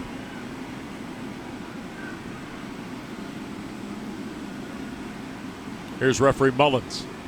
Personal foul, targeting, defense. The play is under further review. All right, so here we go again. This is a first for us as a crew. Back-to-back targetings that we get to review. Isaiah Hayes involved in the play here, maybe? Yeah, I don't think that one is going to be targeting at all. Just from that view, I mean, he doesn't strike with the head. He strikes with the shoulder. He doesn't strike him in the head or neck area. It's right in the rib cage. This one's going to be pretty quick. It's just honestly, that's exactly what you want to happen in that situation. You want a guy to go to that midsection with his shoulder to break up the pass. It's just a fantastic play. No way that's targeting. Yep. And this is going to be outside of the fumble by Pickett. If this is indeed just ruled an incomplete pass and targeting is waved off here. this is going to be the first 3 and out. Throw away the fumble of Pickett on the hit by Abdullah. This will be the first 3 and out Louisville's defense posted today. It'll be the first 3 and out and punt. There was one earlier where they kicked a field goal. That's it. There is no foul for targeting. 4th down. So again, Roddy takes you through the indicators. Yeah, you can see it there. That last one that we saw is, again, one of those big hits that the flag is thrown, you have to confirm it, it gets overturned. But the first one we saw, you get caught up, the attack, the indicators, those are sort of the buzzwords that came in last year, and the fact that every element of targeting has to be confirmed. There's no stands anymore. If you can't confirm it, it is then overturned. So that's Hayes who made the play to dislodge the ball from Wayne. Christodoulou to punt to Rajay Burns.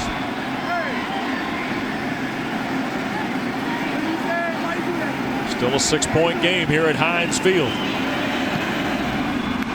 Kirk Christodoulou gets a leg into this.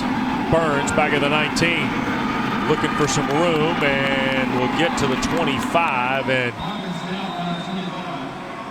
we're going to play on from Heinz Field. Number 21 Pittsburgh by 6 on 24th ranked Louisville when we continue.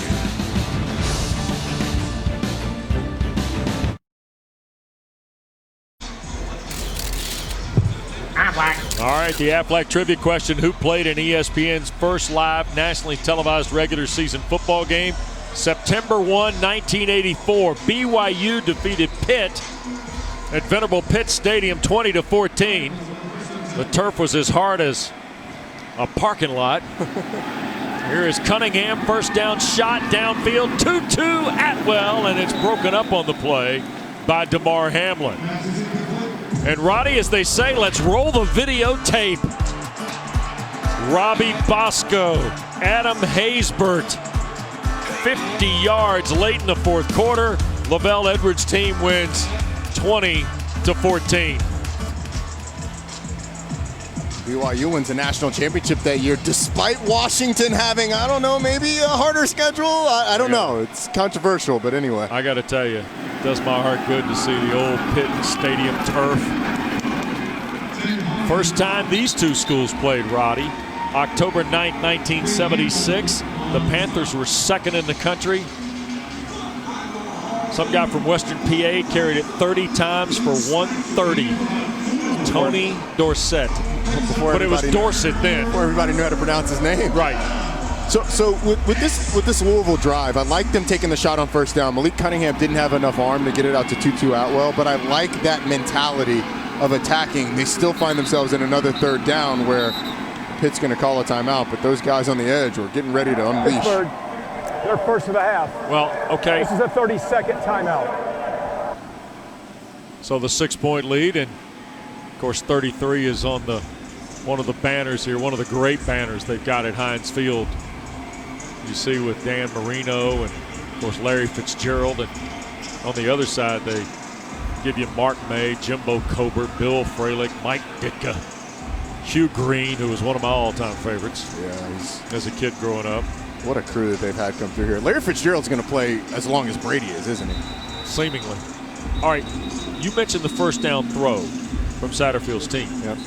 Okay, then take me through the logic. If you're going to throw it on first down, the premium then on the 2nd down play, you got to get more than, what, 4? Well, it's huge. The thing that you're counting on when you throw it on first down, they got the matchup they wanted. They got Tutu Atwell and Damar Hamlin. You just got to be able to complete the pass. I mean, Tutu's got Hamlin by 3 or 4 steps, but because the pass is underthrown, it's incomplete. I actually think it was a decent 2nd down gain. You're right, getting 4 yards and making it 3rd and 6. Cunningham hitting 64% of his passes coming in, is 50% until the throw here for Hawkins, who slips down ahead of the chain at the 34. So Pittsburgh. And I like Louisville now to 4th and 2, and I like that Scott Satterfield is at least thinking about this. It looks like he's going to send the punt team on, but I would not have been surprised if they had gone for it. I think down 6, the way your defense is played, they have not been getting run over by Pittsburgh. Nope. So the way the defense is playing, and you have faith and punt the ball away, but that was getting close to the part of the field where you're thinking about going for it.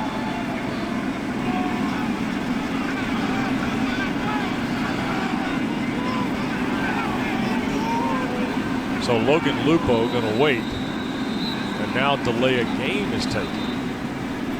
Delay of game. Offense. 5-yard penalty. 4th down. They were trying to make Pittsburgh jump. Nobody budged, right? That's what it looked like. That's the only reason you would even take that 5 yards. I mean, this is kind of turned into a field position game. Well, the Panthers did leave the defense on the field. Thinking of that. And it only took that brief pause at the Louisville bench for that to happen, by the way. Yeah.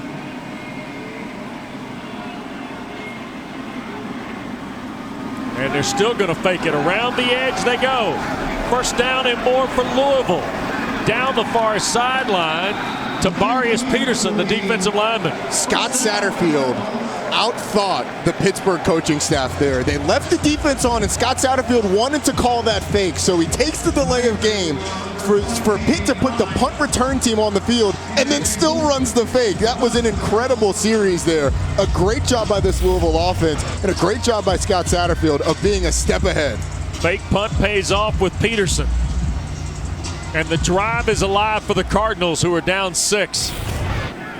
Addison had to come over and take down a big man now, 260 pounds. Who, by the way, could really run.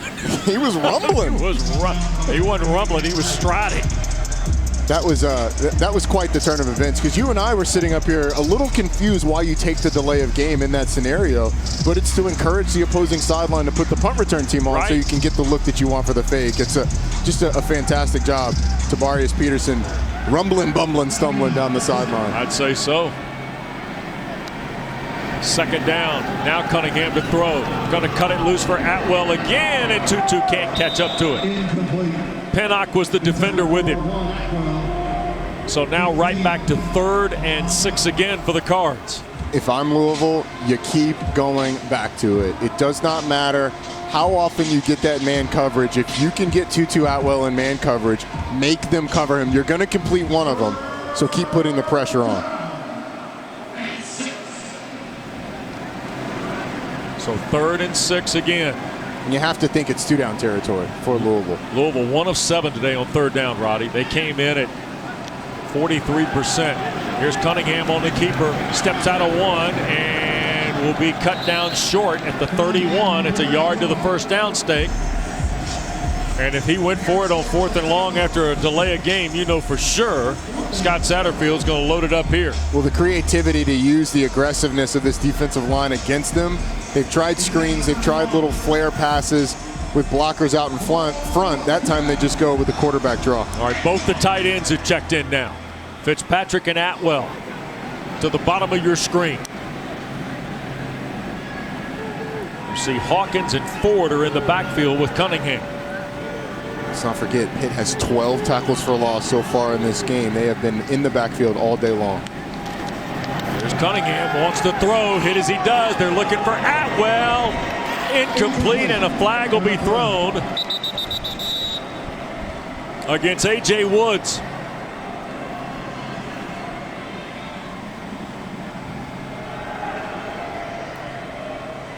And Louisville gets to extend the drive on the penalty here. Again, you keep going to it. Pass interference. Number 25, defense. 15-yard penalty and an automatic. First down. You read man-to-man coverage and you just throw it up. And it's either Tutu Atwell is going to win it, or if you underthrow it, you get what just happened to A.J. Woods, who is beat. And because he's beat, doesn't recover to turn around for the football. Runs into Tutu Atwell, no doubt. Atwell gears down a little bit, too. Well, it's smart. You are taught as a receiver in that situation to go back and attack the ball or slow down and wait for it right where it is. Don't keep fading. Draw that contact. Here's Cunningham setting again, trying to throw to the backside for Pfeiffer, broken up by Ford. So now Satterfield's really starting to dive into the book here a little bit. Tried to go with the tight end throwback there. Paris Ford was all over it. That was actually a pretty dangerous pass by Malik Cunningham, because Ford may have come away with the pick had that ball been thrown accurately. He's had 2 in 2 games already. He's got 5 in his career, playing in his 25th game today from Steel Valley High School in the Pittsburgh area. Here's Hawkins trying to slide through traffic, nowhere. And that is Cam Bright. Wendell Davis not playing today had been a big factor against teams like Syracuse last week, but Bright and Pine, some of these other guys have stepped up as well. And really bottled up Javian Hawkins, forcing another third down for Louisville. So Hawkins off the field.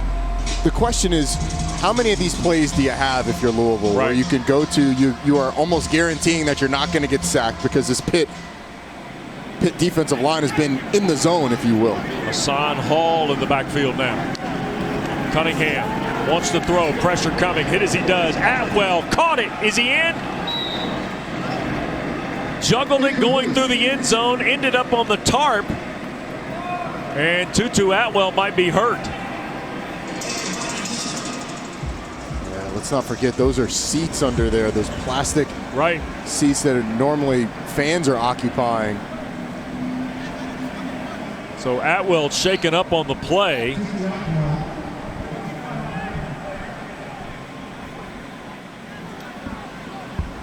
And Louisville has asked Turner to come out and try the field goal.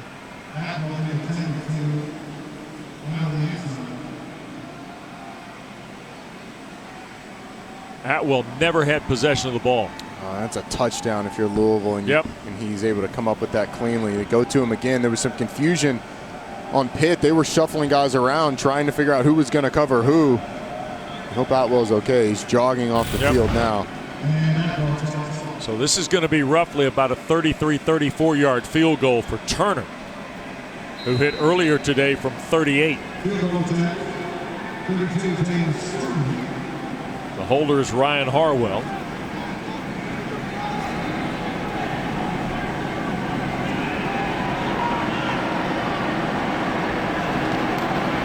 Kick is away and right down the seam.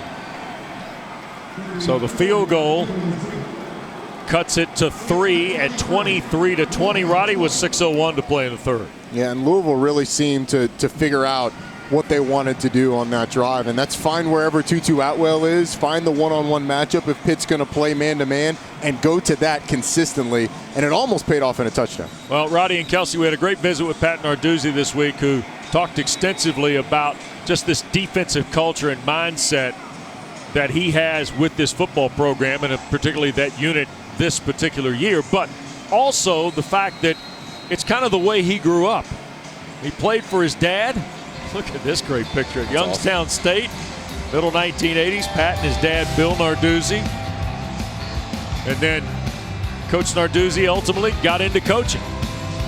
And he lost his dad at an early age. His dad was, I think, said early 50s, right, when 51. He passed away? Yeah. Yep. And one of the things that spawned from his dad's early passing was that Pat Narduzzi, I think, and Kelsey, he talked about, I'm going to get my coaches, they're going to get physicals. It's a hard job, right? Here's the kick, and Addison from the goal line. And he will be brought down shy of the 20. Kelsey.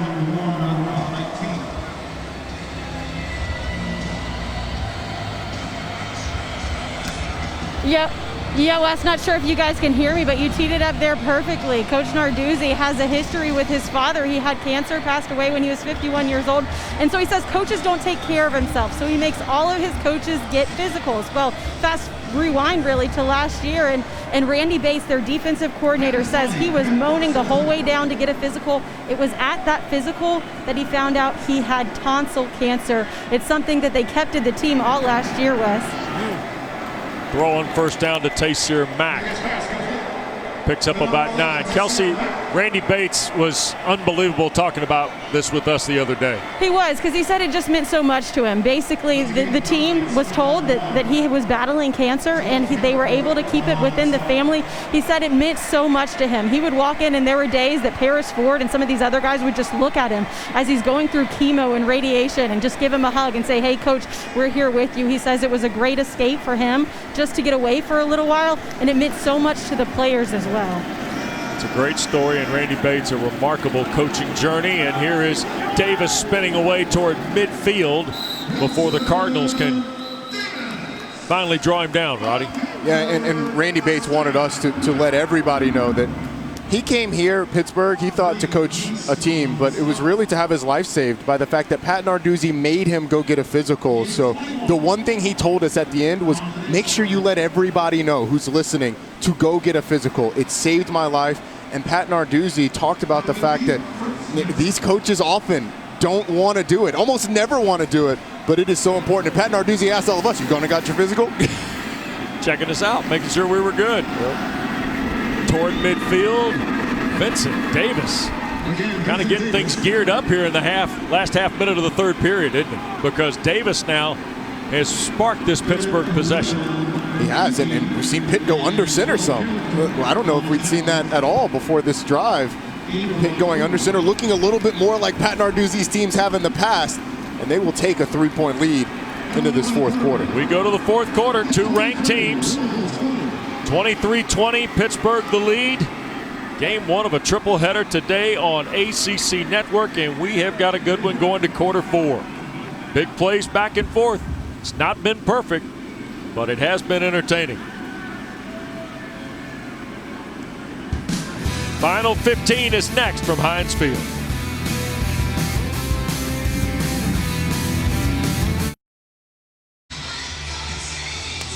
Well, don't forget tonight, 11 Eastern, the Huddle.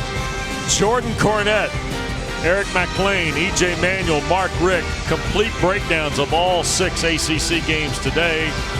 It's a great way to finish a super Saturday of ACC football right here on ACC Network, and always available to you streaming on the ESPN app. Georgia Tech, Syracuse at this hour. Duke, Virginia with Chris Cotter, Mark Herzlich, and our man Eric Wood standing by Roddy. And Charlottesville, Texas State, Boston College, Florida State, Miami, NC State, Virginia Tech. Still to come on the card in the conference. Opening play of the fourth, and give you some more Vincent Davis here. Right to the 45 of the Cards. It'll be third and a little less than 5. Question is, what is Mark Whipple setting up here with that I formation? Is it just a change up, or is he working on something for a little bit later? But they find themselves in third down. And Pittsburgh, by the way, is scrapped around a 7 of 14 day on third down. Louisville 1 of 9. And still, this Louisville defense has kept them in the game. Yeah. Only giving up 23. Turner in motion, Pickett push in the pocket, and Turner the catch and a first down. Knocked out of bounds and done so over there by Avery. And that will convert it to the 38. That was a nice play call. Just get Turner across in motion, a natural pick on the outside, and you get an easy completion with the rollout. You mentioned earlier in this second half, it'd be interesting if Louisville has to chase. Well, it's a 3-point game. A touchdown here would put them in chase mode, right? Yeah, and it feels like Pitt's trying to shorten the game, going to this I formation, running the football. Yep. Here is Davis banging away, looking for an extra block. Got it inside the 25 to the 24, and a nice run there. Isaiah Hayes the tackle. Meanwhile, Vincent Davis continues to drive the Pittsburgh offense here. Pat Narduzzi has said a number of times he's looking for one of these running backs to just take it, to be the guy. Vincent Davis is starting to look like he's starting to feel it a little bit. Could he emerge and be the guy out of this crew? Well, this young guy from Cardinal Gibbons High School in Fort Lauderdale is just got 14 on that carry and looking for more. Here's a play fake and a boot for Kenny Pickett going to the far side. Made one move on Burns, and Yeast will take him down around the 18. Naked bootleg, right? I know where you're going with this. Pat Narduzzi told us over and over this week that Louisville does stuff like this. He says, who runs naked bootlegs? Right. Well, the first one we see today it's for Pitt. Yeah. Kenny Pickett rolling out on a naked bootleg and getting a nice game. Can I guess that you're going to bring that up in the production call next week? Yes, sir. Okay, good. Yes, sir. Yeah, we're looking forward to seeing NC State and Pittsburgh here next Saturday at noon as well in our ACC Network coverage. Meanwhile, 2nd and 4, and the Panthers now trying to find it. Davis and cannot get started. Big time play in the back that time. Diaby, who went to Georgia Military College where he played for Burt Williams, has come here to Louisville, taken one of these end spots in the 34 employed by Brian Brown, and he's played well today. They don't cut off the backside, and Diaby's able to make the play. But just notice the difference in pace that we're getting from this Pittsburgh offense. They are trying to limit the number of possessions that Louisville gets in this fourth quarter. And if they're able to convert here on third down, they're going to continue that. Yep. Snap to Pickett. Back across the middle and intercepted off the deflection. The ball picked off, and that's C.J. Avery working back up the far sideline and across the 40 to the 45. How about C.J. Avery off the deflection? And just like that, the game changes again with 11 and a half minutes to play. It's a pretty nice throw by Kenny Pickett, it looked like, and it was Jordan Addison, the receiver on that one, just had to go right through his hands. Another turnover for this Pitt offense, second of the day. Let's see where this ball is. It's a little high and outside, and the deflection makes it an easy pick for C.J. Avery.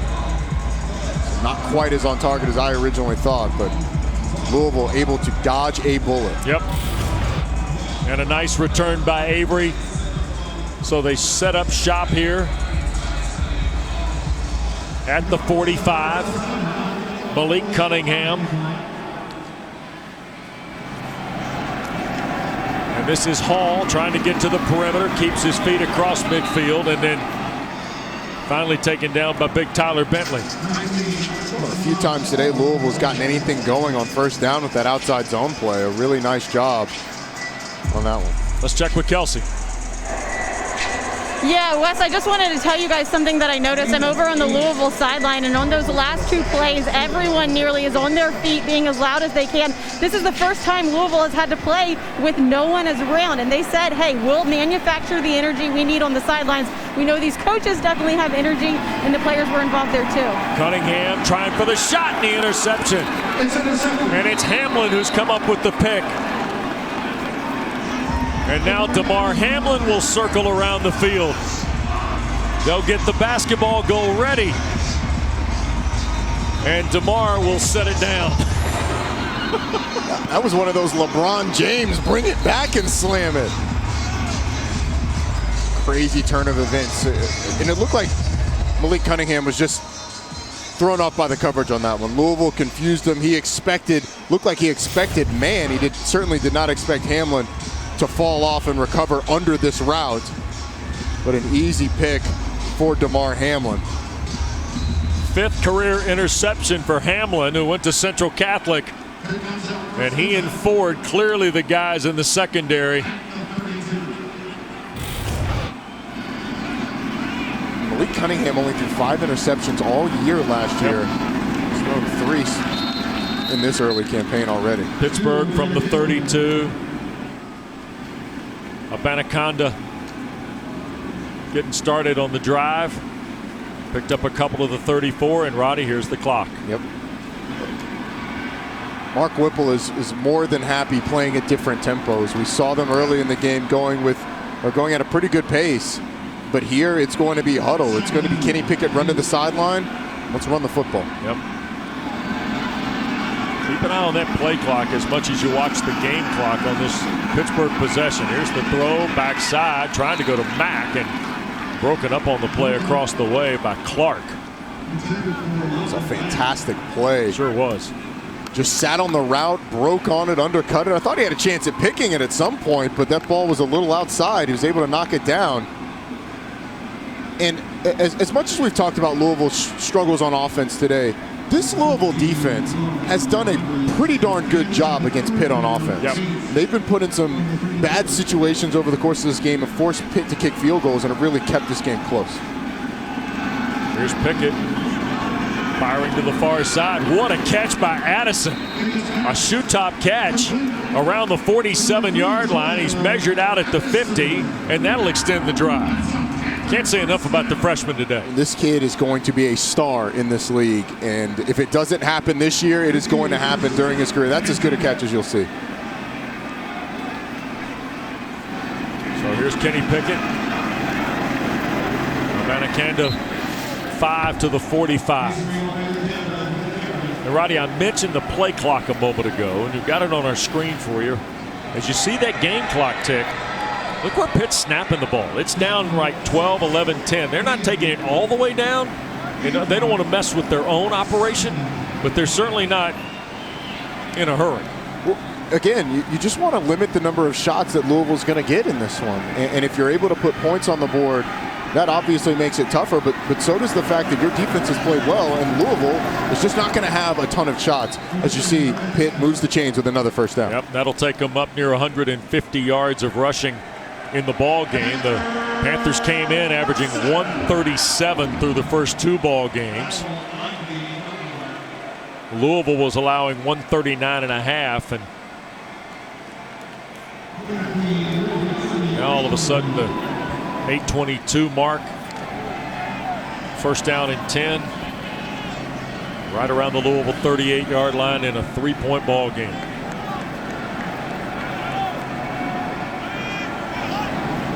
Abanikanda stays in the backfield. Pickett wants to throw here. Works to the right, and that ball got knocked out of bounds, and then it went out near the 40 or the 39, which would not be a significant loss. Let's see where Stuart Mullen spots it here. That's the 42, so it is a loss of 3. A little surprised that Pitt got away from just running the ball on first down. It's worked out pretty well for him. Well, interesting, too, because the young freshman, Abanikanda, was in there as the running back, and Pickett wanted to throw. And remember, in our conversation, the last pieces that they're looking for in these young guys is the ability to pass block. Yeah, that's a good point. Pickett on the perimeter. That is Trey Tipton. Roddy, the one thing you notice about Pittsburgh this year, significant depth, wide receiver, and running back. Yeah, I think over the course of the year, you're going to see likely Taysir Mack and Jordan Addison sort of separate themselves in terms of number of catches. But it's not going to be like last year where you had Maurice French catching 90-something balls. It's not going to be that concentrated because of the depth, right? Both at running back, as you said, and at receiver. And so Kenny Pickett's going to feel comfortable going all over the place with a lot of his different weapons. All right, here's 3rd and 9 for a Panther offense that's 9 of 17 today. Under 7 minutes we go. Cardinals bring 4, quick throw, crossing route. Addison trying to turn it upfield, and he got knocked down at the 32-yard line. 6:46 to play in the game. And Mark Whipple and Kenny Pickett, a quick conversation in front of the Pittsburgh bench here. And well, you're kind of in no man's land. It'd be a 50-yard field goal, 49, 50-yard field goal if you elect to go that way. So I think if you're Pitt, you line up and if nothing else, try and draw Louisville off sides. You've run it well, though, in the drive. That's a good point, yeah. 4th and 4. That's Addison going to the slot. Snap to Pickett. Kenny going to look, now pump, now throw, and dropped. It hit Turner right at the 22-yard line, and DJ Turner couldn't squeeze it. It's a really nice job of this Louisville defense. Once again, I don't think you can say enough about the performance of this defense with the offense's struggles today. Keeping them in the ball game. They were able to get close, but stopped once again. All right, 6:02 to play. The Cards will get the ball back, trailing 3 when we continue from Pittsburgh.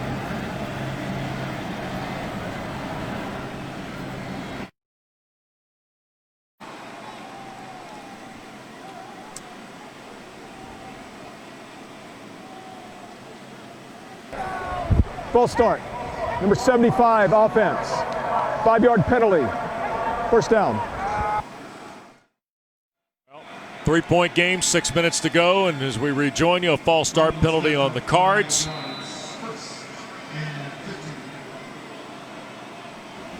So behind the chain now goes Malik Cunningham, trying to get Hawkins going today, and it's been tough for Javian Hawkins.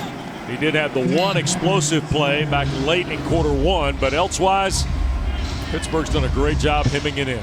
Yeah, His stat line is going to look like 13 carries so far for about 79 yards.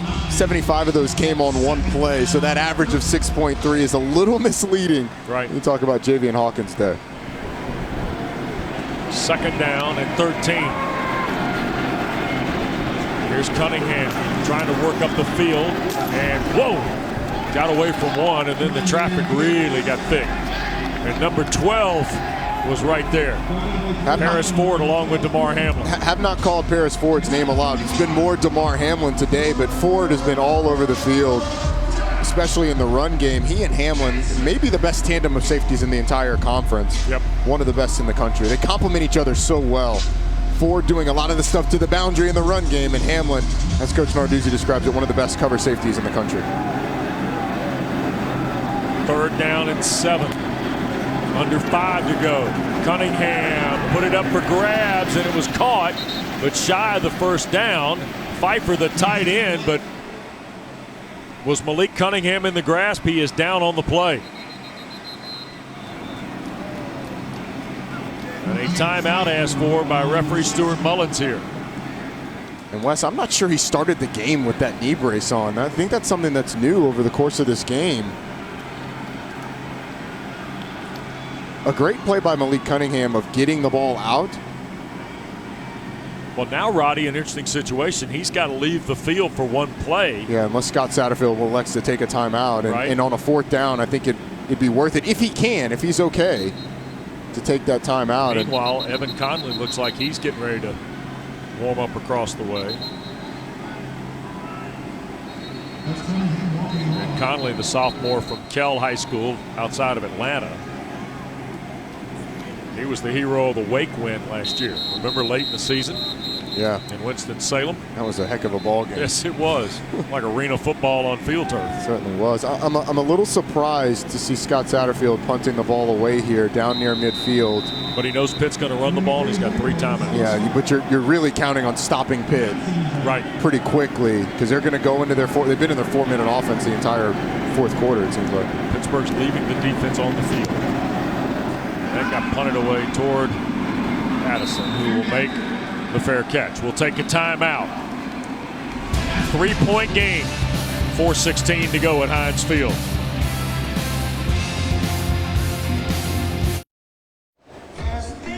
Welcome back to Pittsburgh. It's a 3-point game, and as we told you at the beginning of this game, Louisville players very aware and affected by what's happening in Louisville in wake of the recent news about Breonna Justice and the ruling in that case. And we spoke to players and Scott Satterfield about that and what they've done throughout the year. He says basically at the beginning of the year, they sat down after George Floyd was killed and they said they were going to have a plan. He listened to his players. They came up with a 10-point plan of things that they could do throughout this season. Scott Satterfield said the main thing for him was A, he wanted to listen to his players, and B, he didn't want them to have an emotional reaction quickly that they could not act on later. So they have this plan that they have enacted throughout the season, and we will continue to see things like that from these Louisville players, guys. Here is Pickett and the Panthers to work, and they give it to Turner on a little sweep. Around the edge for 5, 10, 15, knocked out of bounds up around the 40, 41-yard line. And Kelsey, it was really informative to visit with Scott Satterfield just about kind of how they were installing all of this. Yeah, you know, one of the things that they've done is every Monday they release videos on social media from different position groups of what their thoughts and feelings are surrounding social injustice. The other thing they do is they bring in speakers every Monday, and some of the players told me that has been incredibly impactful because you're hearing from people who are in all different walks of life and getting their perspective, not just on social justice, but what these guys can do to be better men all around. So definitely making an impact for these Louisville players. 1st and 10 for the Panthers, who are right in the run game now, and now Davis is taken down behind the line, and another play for Abdullah. Yasir Abdullah has had a whale of a ball game for Louisville defensively today, and been involved in a lot of pivot plays in this contest. Yeah, he certainly has. Wes, I want to touch back on Sure. what Kelsey said with the 10-point plan. I think these players feel such weight to be able to speak out and to help because of their position and because of who they are in Louisville. And so I commend Scott Satterfield for taking that approach. We've seen the tangible things, and you saw at the bottom there, the last one was allow time to go out and vote, and the education that comes with that and the responsibility is something that we should all take advantage of. Here's Davis, hemmed up pretty quick. Roddy, we talked about this during the week. I think the voice of the student athlete in 2020 and a timeout taken here by Louisville, the voice of the student athlete, in particular the college football student athlete on the major level this year, has been as impressive and as impactful as I think we've seen in a long time. It certainly is, and it reflects the vision of the head coach and the personality. Scott Satterfield and Louisville do it differently than other people, but no less effectively. All right, timeout, back to Heinz Field. 3-point game with 2:35.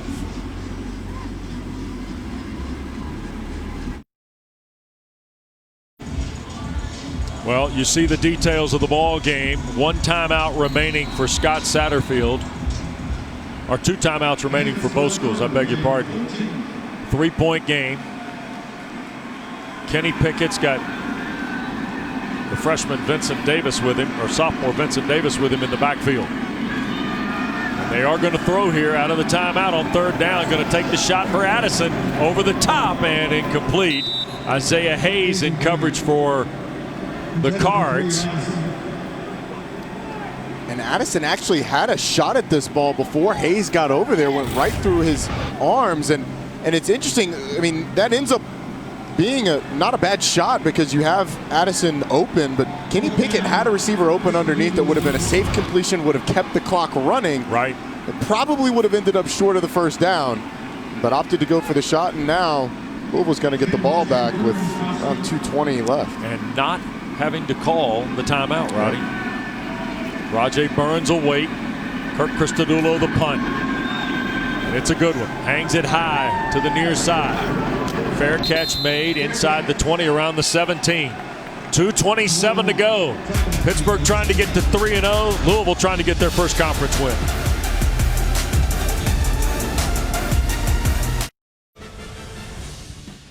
ACC Network Football is brought to you by Mako Medical, proud supporter of ACC Athletics.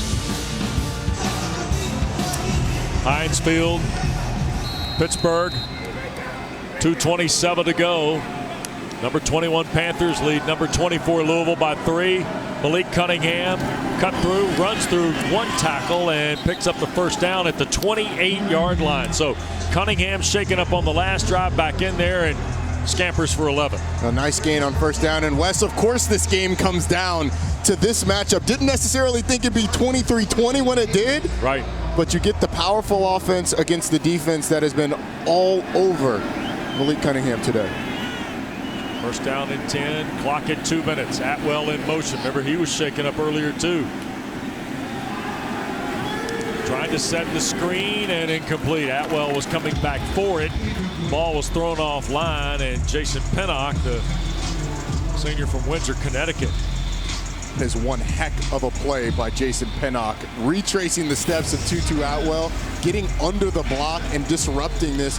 It is so hard for these corners because you push up the field like he's going to run a route and then comes back under for the tunnel, but Pinnock doing a great job disrupting that play.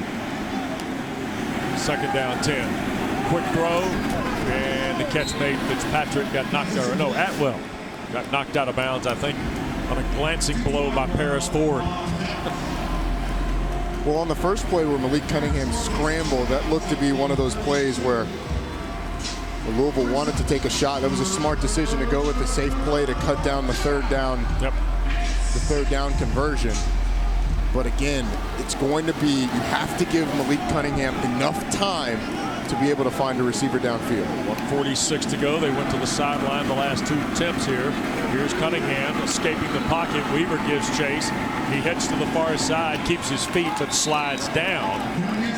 Pursuit by Servassier Dennis over there.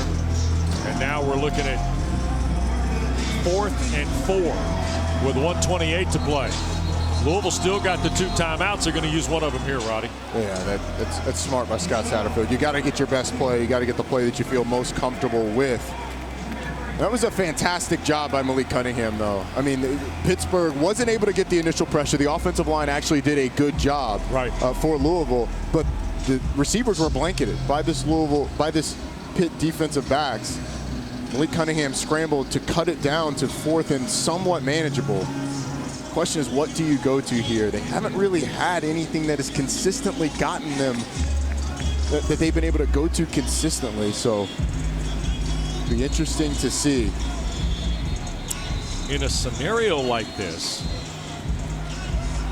you kind of go back to some of the zone stuff you do. I mean, you really have fought yourself trying to do that, though, today. I think what you go back to is something with motion going across, and you try and create some natural picks. So maybe you get Tutu Atwell motioning from one side to the other, and you have him coming off a couple of picks, and you try and go to a flat, almost like a 2-point conversion play, because all you're trying to do is get those 4 yards. Right.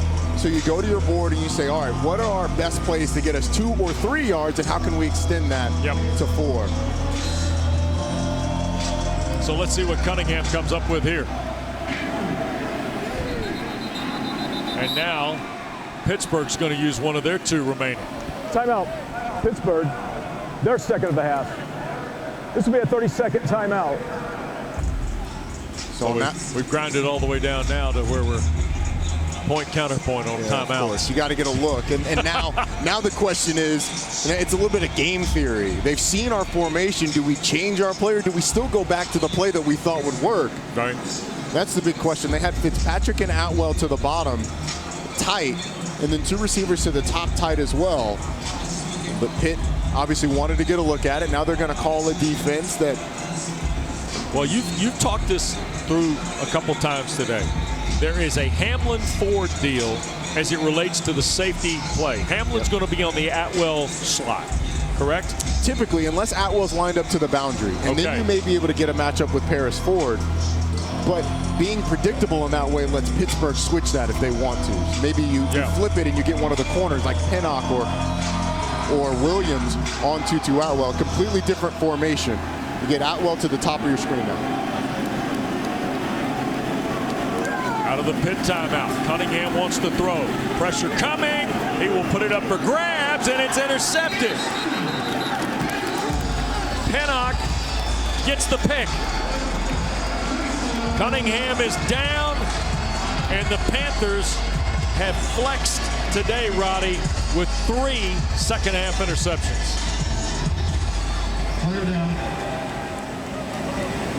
As good as this Pitt defense has been, you just have to take your cap off to this defensive line. Kalijah Cansey looked to be, the young freshman looked to be the one that got in the backfield and had Malik Cunningham wrapped up. Just really hope Malik Cunningham is all right. And Jason Pennock has come up with his 4th career interception. So you had DeMar Hamlin get his 5th. Marquez Williams picked up an interception. And a guy who did a really good job last week on Taj Harris of Syracuse, Roddy. And Pat Narduzzi made a point to say, look, Jason Pennock did a really good job on Taj Harris. Sure did. The busted play was a function of the execution on the coverage. But now, this defense that everybody had kind of talked about, boy, have they delivered in the second half. Well, they came in averaging giving up 154 yards, and that was against Austin Peay's offense, which obviously a lower level offense, and Syracuse, who's got their own struggles on the offensive side of the football. This Louisville offense came in flying high, 500 yards a game. They've got 223 yards today. What an incredible performance by this Pitt defense. You get another shot on Malik Cunningham. It looked like Wes, when he got tackled, he went down and his head may have hit the ground. Right. And without him, with them not moving him, you just hope that checks out and comes back okay. Yep. So they go through the protocol here with Cunningham through the Louisville Sports Medicine folks. And with 1:19 to go,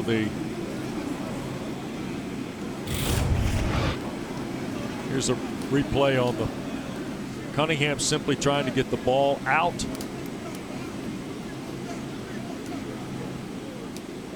And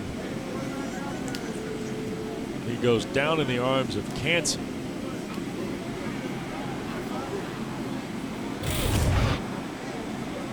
And they look like they are going to try and, in this process, they're turning Malik Cunningham over. Yep.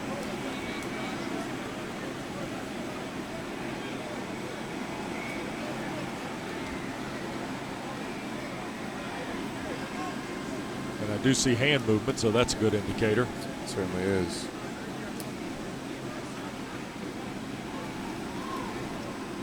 And I imagine we're going to see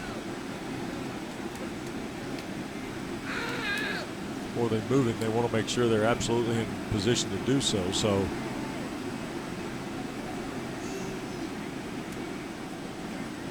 the team's going to go to their benches, and as they tend to Cunningham, they've gone to get a backboard from over behind the Louisville bench, and we'll take a break here. 79 seconds to go at Heinz Field. After the interception, the Panthers have it with a 3-point lead.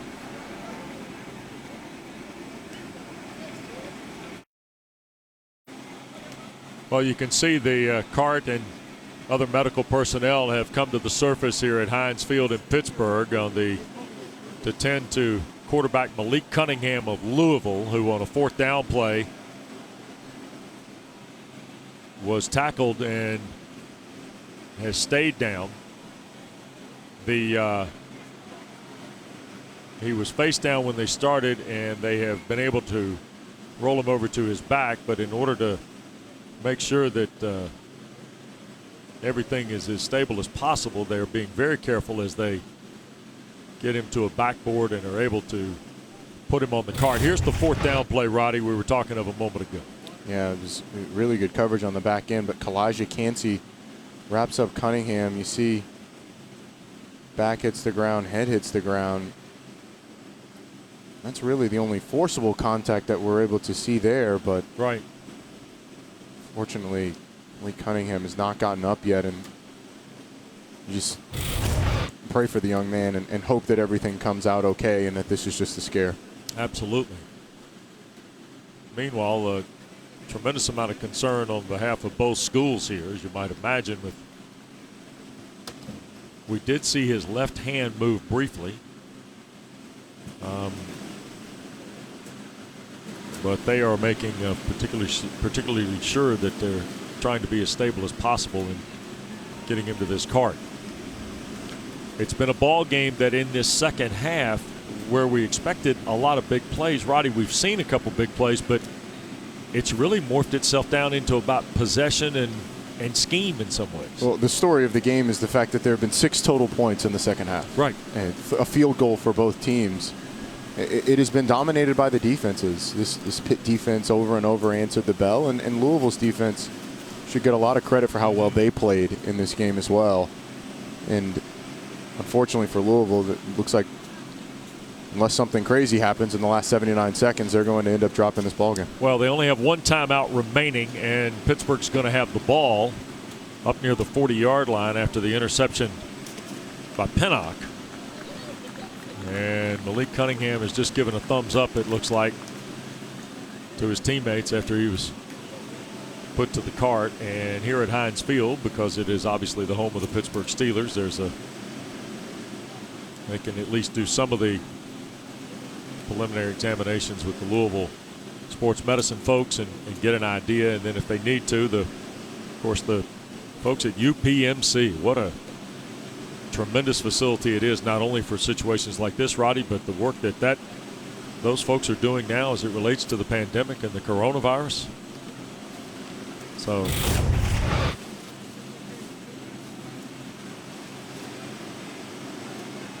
and Cunningham giving the thumbs up. But you see they have the neck brace on, they cut the jersey off, things of that nature, which is kind of the protocol for head and neck stuff. And now all of a sudden here is Kenny Pickett and Pittsburgh looking to go, Roddy, 3-0 for the first time since 2014 and for the 4th time since 2000. And you know, we really hadn't talked about it all that much and what this game was going to do for Pitt. I think it has them now in the conversation amongst teams like Notre Dame, like Miami, like a North Carolina, like a Virginia Tech potentially. For who else? Well, throw Virginia in there too, because they play tonight right here in less than an hour for the first time. Why are we not talking more about Virginia? Yeah. That's a totally different aside. But Pitt ushers themselves into the conversation for, can they compete for the second best team in the conference? Right. Behind Clemson. This defense is as good as there is in the conference, and maybe the entire country, Wes. The job that they did this week against Louisville, the job that those two defensive ends did is certainly to be commended. It is this is a really good football team. Offensively, they've still got some stuff they've got to figure out. The consistency, not getting stalled on drives, but defense was fantastic for them. Pittsburgh won't have to snap it again. The Panthers go to 3-0, 23-20. And Roddy, you're right. The biggest surprise of this game might be the fact there were only 2 field goals kicked in the second half. Yeah, there's I completely agree. I thought Louisville would be able to put up more at some point, but ultimately, this Pitt defense was too overwhelming. Kenny Pickett and this offense did just enough. And in the second half, remember, especially in the fourth quarter, Pitt went to basically a 4-corner offense. They went into their 4-minute offense, running the football from under center and shortening the ball game. Great to be with Roddy Jones and Kelsey Riggs. West Durham, the final here at Heinz Field. The Panthers 23, the Cards 20. For our producer Russ Wenham, our director Tim Sutton, and our great crew. Stay tuned now. Jordan Cornette, Eric McLean, Mark Rick, EJ Manuel. The Huddle is next on ACC Network.